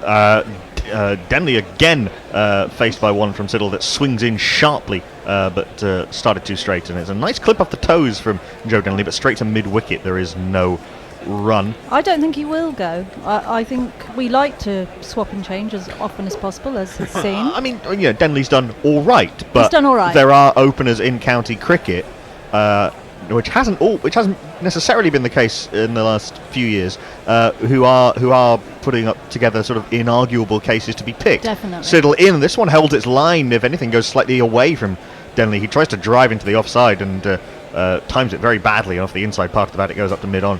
There is no run. I think he's done well being shifted up to open. He's done all right. He's not done badly. Yeah, I think he's done all right in the middle order. He's done all right as an opener. He's done well as a stopgap. But it's definitely a stopgap. You're it right. sort of felt like that ever since he came back into the team. And when you come in your mid-30s, you have to put together really, really strong numbers. Last ball of the over is back of a length, and again hitting Denley in possibly uncomfortable area. I think he's been hit flush on, and then in this over slightly to left and slightly to right. Uncomfortable stay for Joe Denley. He's on 36. Joe Root, the England captain at the other end, is on 18. England 83 for 1, lead by 152. The way I'd describe Denley would say, I'd say that he would be the bowler you'd bring on the over before tea, really. But he's a batter. Well, I know, I do realise that, but that's just a way of saying that's what he could be. A little bit, yeah. Although anyway, yes. The curious case of Joe Denley. More tweets. I think we're a little bit behind. So we've got Kate Holdsworth, who tells us on the last South Africa tour when Broad was doing his thing and Titch took that catch at the Wanderers, I was sitting next to Ernie Els. Yeah, looking forward to flying out there again in December. Enjoy your trip. That will be brilliant. He is a big cricket fan, Ernie Els. Yeah. Aidan says, could England take New Zealand too lightly? Although it's not, although it's not a Test championship, their batters average more than ours. Not just Williamson and Taylor, plus side. Very decent seam bowling, and it would be decent bowling conditions. I'd have thought at that time of year. Mitchell Marsh in a gentle outswinger, which Root strides into, trying to drive down the ground. Can't beat mid off. There is no run. I mean, very decent. I think is underdoing them. I think Bolton, Southey, and Wagner is a real challenge for anyone around the world in any conditions. And as you say, Taylor and Williamson, they've got a solid-ish opening partnership in Latham and Jeet Raval. More solid than ours. And I think Tom Latham is, along with Deemuth Karunaratne, the best opener in world cricket at the moment. In Test cricket certainly, and they've got middle order players like Henry Nicholls as well, and BJ Watling, who is consistently impressive. Mitchell Marsh in too straight, and Root can turn this easily off his pads, but gets a little bit too straight and can't beat Cummins at mid on. There is no run. Yeah, I think New Zealand are a really good team. I think they're probably the second best Test team in the world at the moment. I think they're extremely consistent and shouldn't be overlooked and should not absolutely be taken lightly because they're really good. Hello to a few people watching our YouTube feed. Scott Wade, Marcus Fisher's woken up in the USA with no collapse. No, indeed. Shortish outside off stump, and Root just waits for this to do its gentle swinging and pushes it away square into the gap between cover and point. The latter fields, and Root picks up a single, moves to 19. And Z asking why Overton was dropped. He looked a little bit underwhelming with the ball. He was. He's very steady Eddie, Craig Overton. And there wasn't a great... two of his wicket-taking deliveries were really nice deliveries, but in between them there was a lot of sort of unthreatening stuff. Yeah, and Sam Curran deserved a go. Yeah, I would have picked Sam Curran ahead of Overton for the last test, as Marsh is in, again, 2 straight, and Denley works this nicely square of the wicket. Cameron Bancroft, I think, down there at square leg field. They come through for a single. He didn't do. He batted with guts and determination in the fourth innings, but he just didn't bowl well enough. Unfortunately, it still meant he didn't play for us for Somerset, but we didn't need him in the end. Yeah, I mean, Yorkshire's batting has been so bad this season, you didn't need him at all. We didn't. I mean, it's not been great. Probably the last time Yorkshire had a good season with the bat was when they won the championship, and not even the first time, really. Little hint of gentle shape from Mitchell Marsh, and Root is forward, blocking into the offside. There is no run. I mean, Gary Ballant again has stood out for Yorkshire, averaging over 50, but... not in this one. No. It was a thumping victory for Somerset at Taunton. It was. I bask in it. Yes, spin and seam. Josh Davey doing very well. Really well. And for great Somerset. to have Gregory back as well. We really, really missed him. Some talk that Tom Banton might be picked for England in the T20 squad for the New Zealand tour. Last ball of the over from Mitchell Marsh is outside off stump, and Root plays this very nicely off the back foot. Seemed to have all the time in the world to feather that through the covers. The man from Point, Nathan Lyon, has to chase that about 3/4 of the way back to the boundary. They pick up a simple 2, and England find themselves 87 for 1. Yeah, Banton just effortlessly plays across the whole of the ground. I mean, he can play shots in every area. The century got on TV was as good a T20 innings as I've seen. Yeah, absolutely brilliant. Better than Moeen's. Oh, that's a good point. Yeah, that's a fair point. That Moeen one in the quarter-final was pretty special as well. I don't want to think about that one. That was pretty special, and if he's in that form, Worcestershire will be retaining their title next Saturday. Yeah. Hope so. Rattle through those tweets. I'm going to leave the Ashwin line debate for now. Yeah, they're both superb. Leah says Leah's agreeing with you about the venue for the India match tomorrow. If only I want to watch it for the architecture and the view. Siddle is in back of a length, and Denley onto the back foot, forces up to mid on. There is no run. Siddle's been better in this short spell so far, only 7 balls, but he seems to have worked out exactly where he's trying to put the ball, which is not something Siddle usually struggles with, but I think he has in this test. Robert Miller says, this is on YouTube, a win will be good for England, a great finale will ease the disappointment of a drawn series. Yep. Would be rather fitting in this summer to have another draw. Yeah, quite. The World Cup. Yeah, quite. Australia winning on boundary count back. Siddle in, second ball of the over. That one comes in again sharply to Joe Denley. Suddenly the ball is starting to do things as the lacquer comes off. And Denley plays a rather choppy looking backward defensive stroke, which started life as a coruscating square cut. But no such dreams of Robin Smith-esque glory for Joe Denley. Blocks back to the bowler. There is no run. Evil Scooters, as good as Bolt, Southey and Wagner are, I'd really hope they'll give Ferguson a go in whites against England, because without him the usual three seamers will get slaughtered in Australia. This one again from Peter Siddle shapes in a little bit to Denley, but shorter and wider, and Denley can force this off the back foot with a modicum of timing and power, but straight to backward point. There is already Lockie Ferguson is proper quick. Yeah. Didn't we see him? Yeah, he was very good. He was very good during the World Cup for New Zealand throughout. Made many people's teams of the tournament. I remember sitting next to you and you saying, "Watch this guy, he's very fast." Yeah, we watched Afghanistan New Zealand at Taunton, and had Lockie Ferguson bowling seriously quickly. poor Rashid Khan Yes, knocked him on the head and had him, and Rashid Khan had to go off with a concussion. Siddle in tight to off stump. That's the Peter Siddle line and length.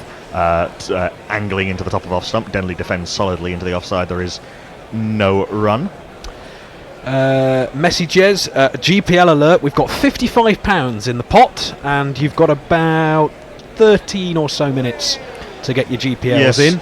Yes, indeed. A few entries from Messi Jez and from Lancashire Bloke and from Oscar Mack as well. Go to guerrillacricket.com/competition, log in or register, and follow the on-screen instructions. You guess the number of runs that will be scored in the day's play. Siddle comes in again very tight to off stump, and again a little bit of movement forcing Denley to play.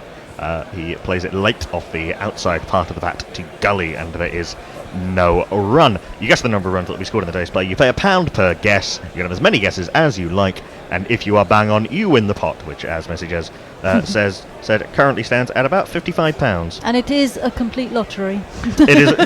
It is a game of skill and prediction, and a little bit of luck. And it can be won, as was proven last week. And it has been won. Messages won 150 quid at the end of the last test. It's not even a record. Lovely delivery from Peter Siddle. A little bit of zip off the pitch there, and just held its line after coming in from that angle. And Denley forced to defend. There is no run. Good over from Peter Siddle that time. I think he's finally displayed the usual consistency, or rather the consistency that we have come to know Peter Siddle for after a poor test match. A maiden, England 87 for 1. England women's team are in. Yes. Day on the drink for them. Well earned. Armchair Cricket Podcast is asking, why is the New Zealand series not part of the World Test Championship? Your guess is as good as mine. Yep. I'm afraid we can't answer.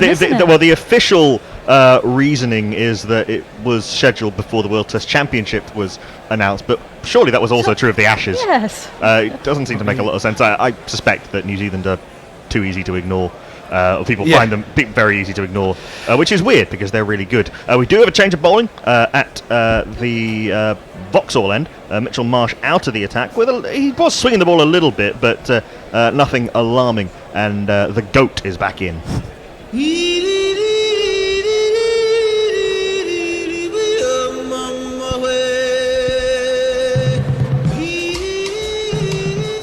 Lion in, slipping a short leg. Draws Root forward and stretching outside the line of off stump to mid. Off it goes. There is no run. Root's had a little bit of trouble with Nathan Lyon in this series. He hasn't looked quite comfortable when forced to play Nathan Lyon off the front foot. Line in outside off stump, but edged and gone just as we were saying that. Drawing Root forward, a lovely delivery from Nathan Lyon. Little bit of dip, little bit of drift, took the edge, swallowed by Stephen Smith at slip, who doesn't drop many. England 87 for 2. Perfect off spinner's delivery, really. The seam pretty much upright, so or very, very sort of sharp angle rather than horizontal, meaning that he got the overspin, he got it to loop and then to dip. And Root was stretching forward. He prefers to play the spinners off the back foot, but he couldn't on that occasion. Took the edge, and Joe Root is gone for 21 off 26. That's a blow for England just before lunch. Good time for Australia to strike, just as that partnership between Root and Denley was beginning to flourish. Yeah, indeed, and a good proactive bowling change by Tim Payne, and a little bit of a reward. The partnership was 33, just over 3 and over, so scoring at a good rate. And confidence building for Lyon as well. Yes, indeed. Getting back to somewhere near his best. I think he's bowled pretty well through most of this series, even if his... He has, he just hasn't had the wickets. Yeah, I think so, since his superb returns at Edgbaston. Yes.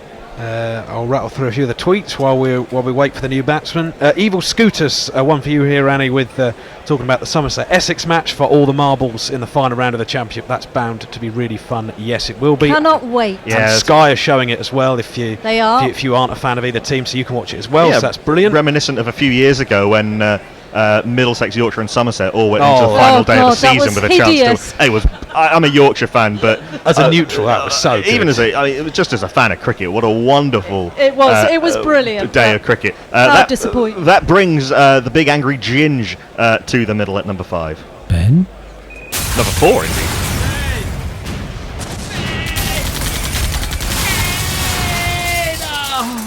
Ben Stokes. And Stokes on occasion has had a little bit of trouble with Lyon, with the turn out of the rough that Lyon has been able to generate, but he's found a way through, which Root hasn't always. Slipping a short leg, short third man, a backward point, cover mid-off, mid-on and mid-wicket. This one slides into the pads of Ben Stokes. No real turn line from around the wicket, and Stokes blocks up to mid-on. There is no run. It really was a beautiful bit of bowling from Nathan Lyon. You see how almost vertical the seam is, so that it goes up and down, and meant that Root, even though he was stretching forward, couldn't get to the pitch of the ball, beaten in the flight. Beautiful. This is too full from Nathan Lyon, and Stokes can get the bat down and block back to the bowler. There is no run. Yeah, there wasn't a whole lot Root could do there really well. Well, he didn't. Left it. He was drawn into Absolutely. an error of judgment by a very nice piece of bowling, Yep. a very subtle piece of bowling from Nathan Lyon. This one he fires in flatter. It's a little bit too full in his 3 balls so far to Ben Stokes. I see what he's trying to do.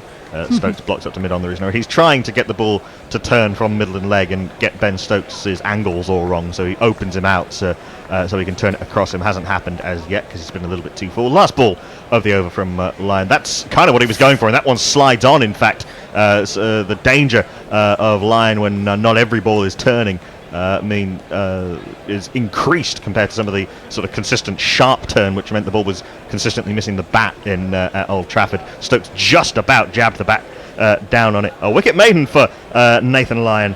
England 87 for 2.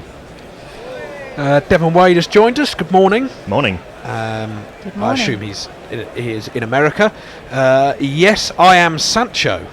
Surely not the England footballer. Lockie Ferguson should be the second bowler picked for New Zealand's tour of Australia. Second bowl is very harsh on Tim Southey. Philip Trett is listening to us in Muscat, Oman. Beautiful. 33 degrees, and he's got an interesting fact. The temperature of the testes is maintained at 35 degrees, 2 degrees below body temperature of 37. Applying this temperature difference to the ball improves reverse swing.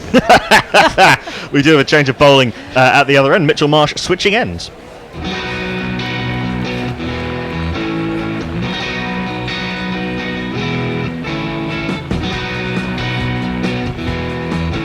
His first ball is not a particularly good delivery, and stray is easy enough for Joe Denley to leave alone.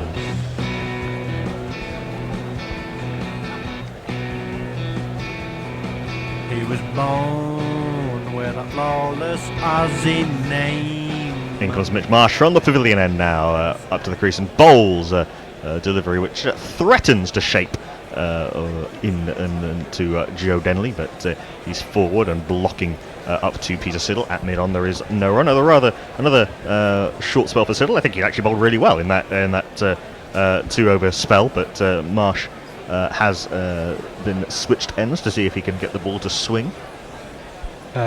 Gits and Grats on YouTube calling for a lunch watchman in the shape of Jack Leach. Marsh in third ball of the over. Good delivery, which forces Joe Denley to jab down at the last minute. Again, a little hint of away swing. Denley blocks very straight. So straight it almost hits the stumps at the non-striker's end. There is no run. If Leach came in, though, he wouldn't get out again, though. So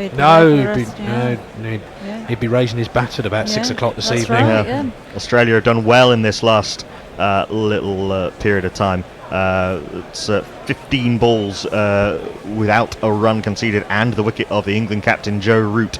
Marsh in outside off stump, and Denley blocks into the offside. There is no run. That's 16 balls without a run. So we're leading by 156. Correct. It's well poised, this game, going into lunch on the third day.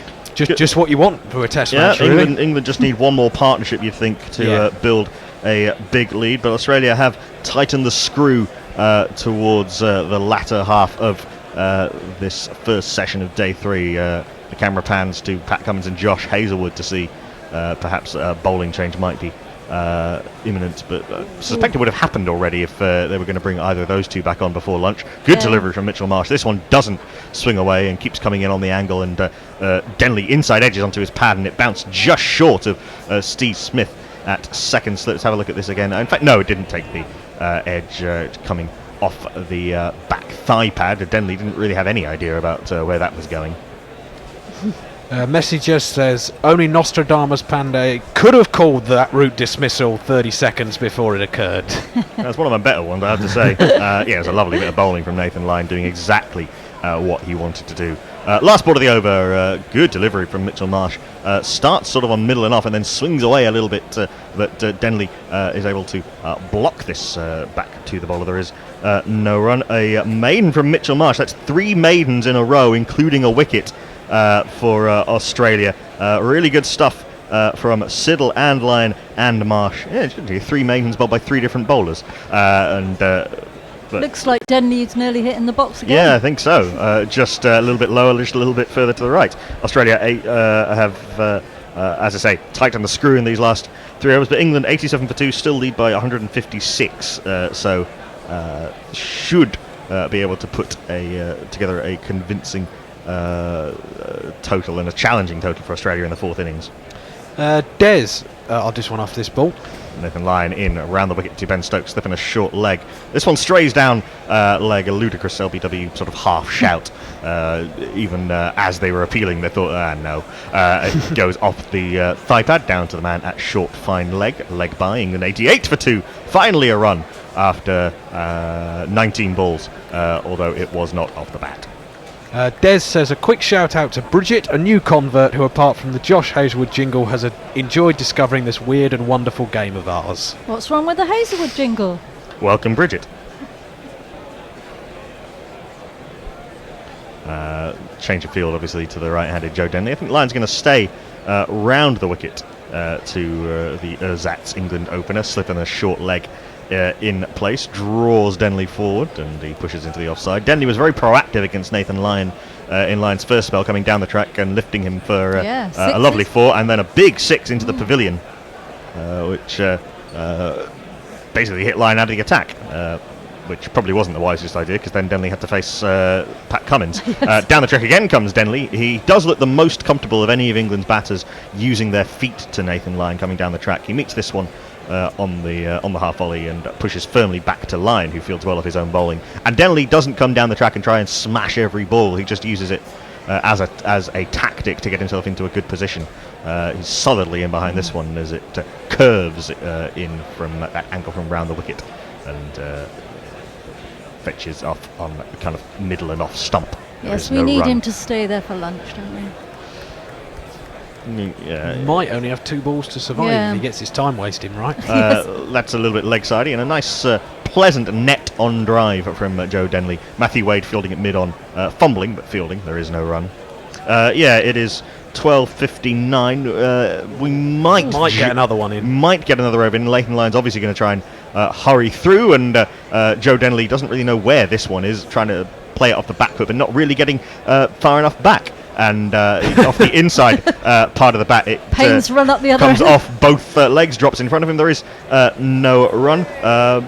Just the one leg by off that over, and that is lunch despite Tim Payne's breakneck 22-yard sprint. A good session for England. They started at 9 for no loss and have added 79 for the loss of Rory Burns, who was Rory Burns out, done by Nathan Lyon, trying to cut Nathan Lyon outside off stump and under edge, and well taken by Tim Payne. Burns went for 20 off 48 balls, and then Joe Root was done by a delicious delivery from Nathan Lyon. A subtle change of scene position, drawing the England captain forward. Couldn't get to the pitch of the ball. The edge was taken by Stephen Smith. Joe Root gone for 21 off 26. Joe Denley is 37 out of 101 balls. He's fighting. He's having to fight. He may not be having any more children, but he's still there. And Ben Stokes is not out off 5. The bowling figures: Pat Cummins 9 overs 3 maidens, none for 19. Josh Hazelwood 9 overs 4 maidens, none for 19. Nathan Lyon 5 overs 2 maidens, 2 for 20. Weird figures. Peter Siddle 4 overs 1 maiden, none for 12, and Mitchell Marsh 3 overs 1 maiden, none for 8. Good control shown by Australia in the second half of that session, after England looked to be scoring pretty comfortably and possibly could have batted Australia out of the game by lunch on day 3 if Australia hadn't pulled that back.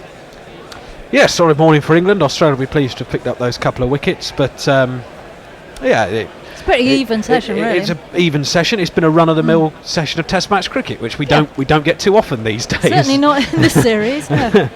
Obviously the pitch is more placid than some have been through this series, and that has tended to lead to sort of a more traditional morning of Test cricket. The GPL is now closed. I can tell you we had lots of entries. 243, 253 and 263 messages. 267 Lancashire Bloke. 268, 273 and 268 and 273 messages, going for a number not ending in 3. Oscar Max 275.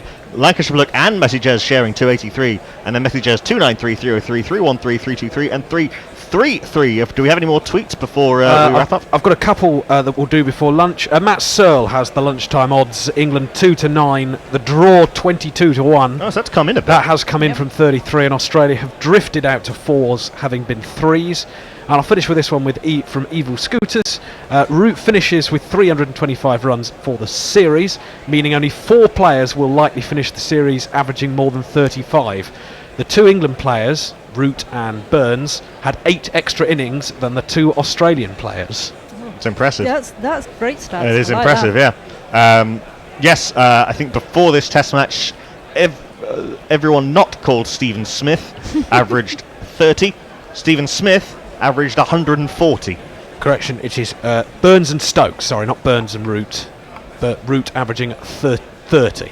So Burns and Stokes, the two bowlers have been on top throughout the series, and that'll do us for the morning session. We'll take you back to one of our podcasts from during the World Cup, picking the bones out of the semi-finals and previewing the final. We could not possibly have known what was coming next. Join us again in about half an hour. In all senses of the word. And we've done a little bit. Let's praise the New Zealand bowlers, for it was they who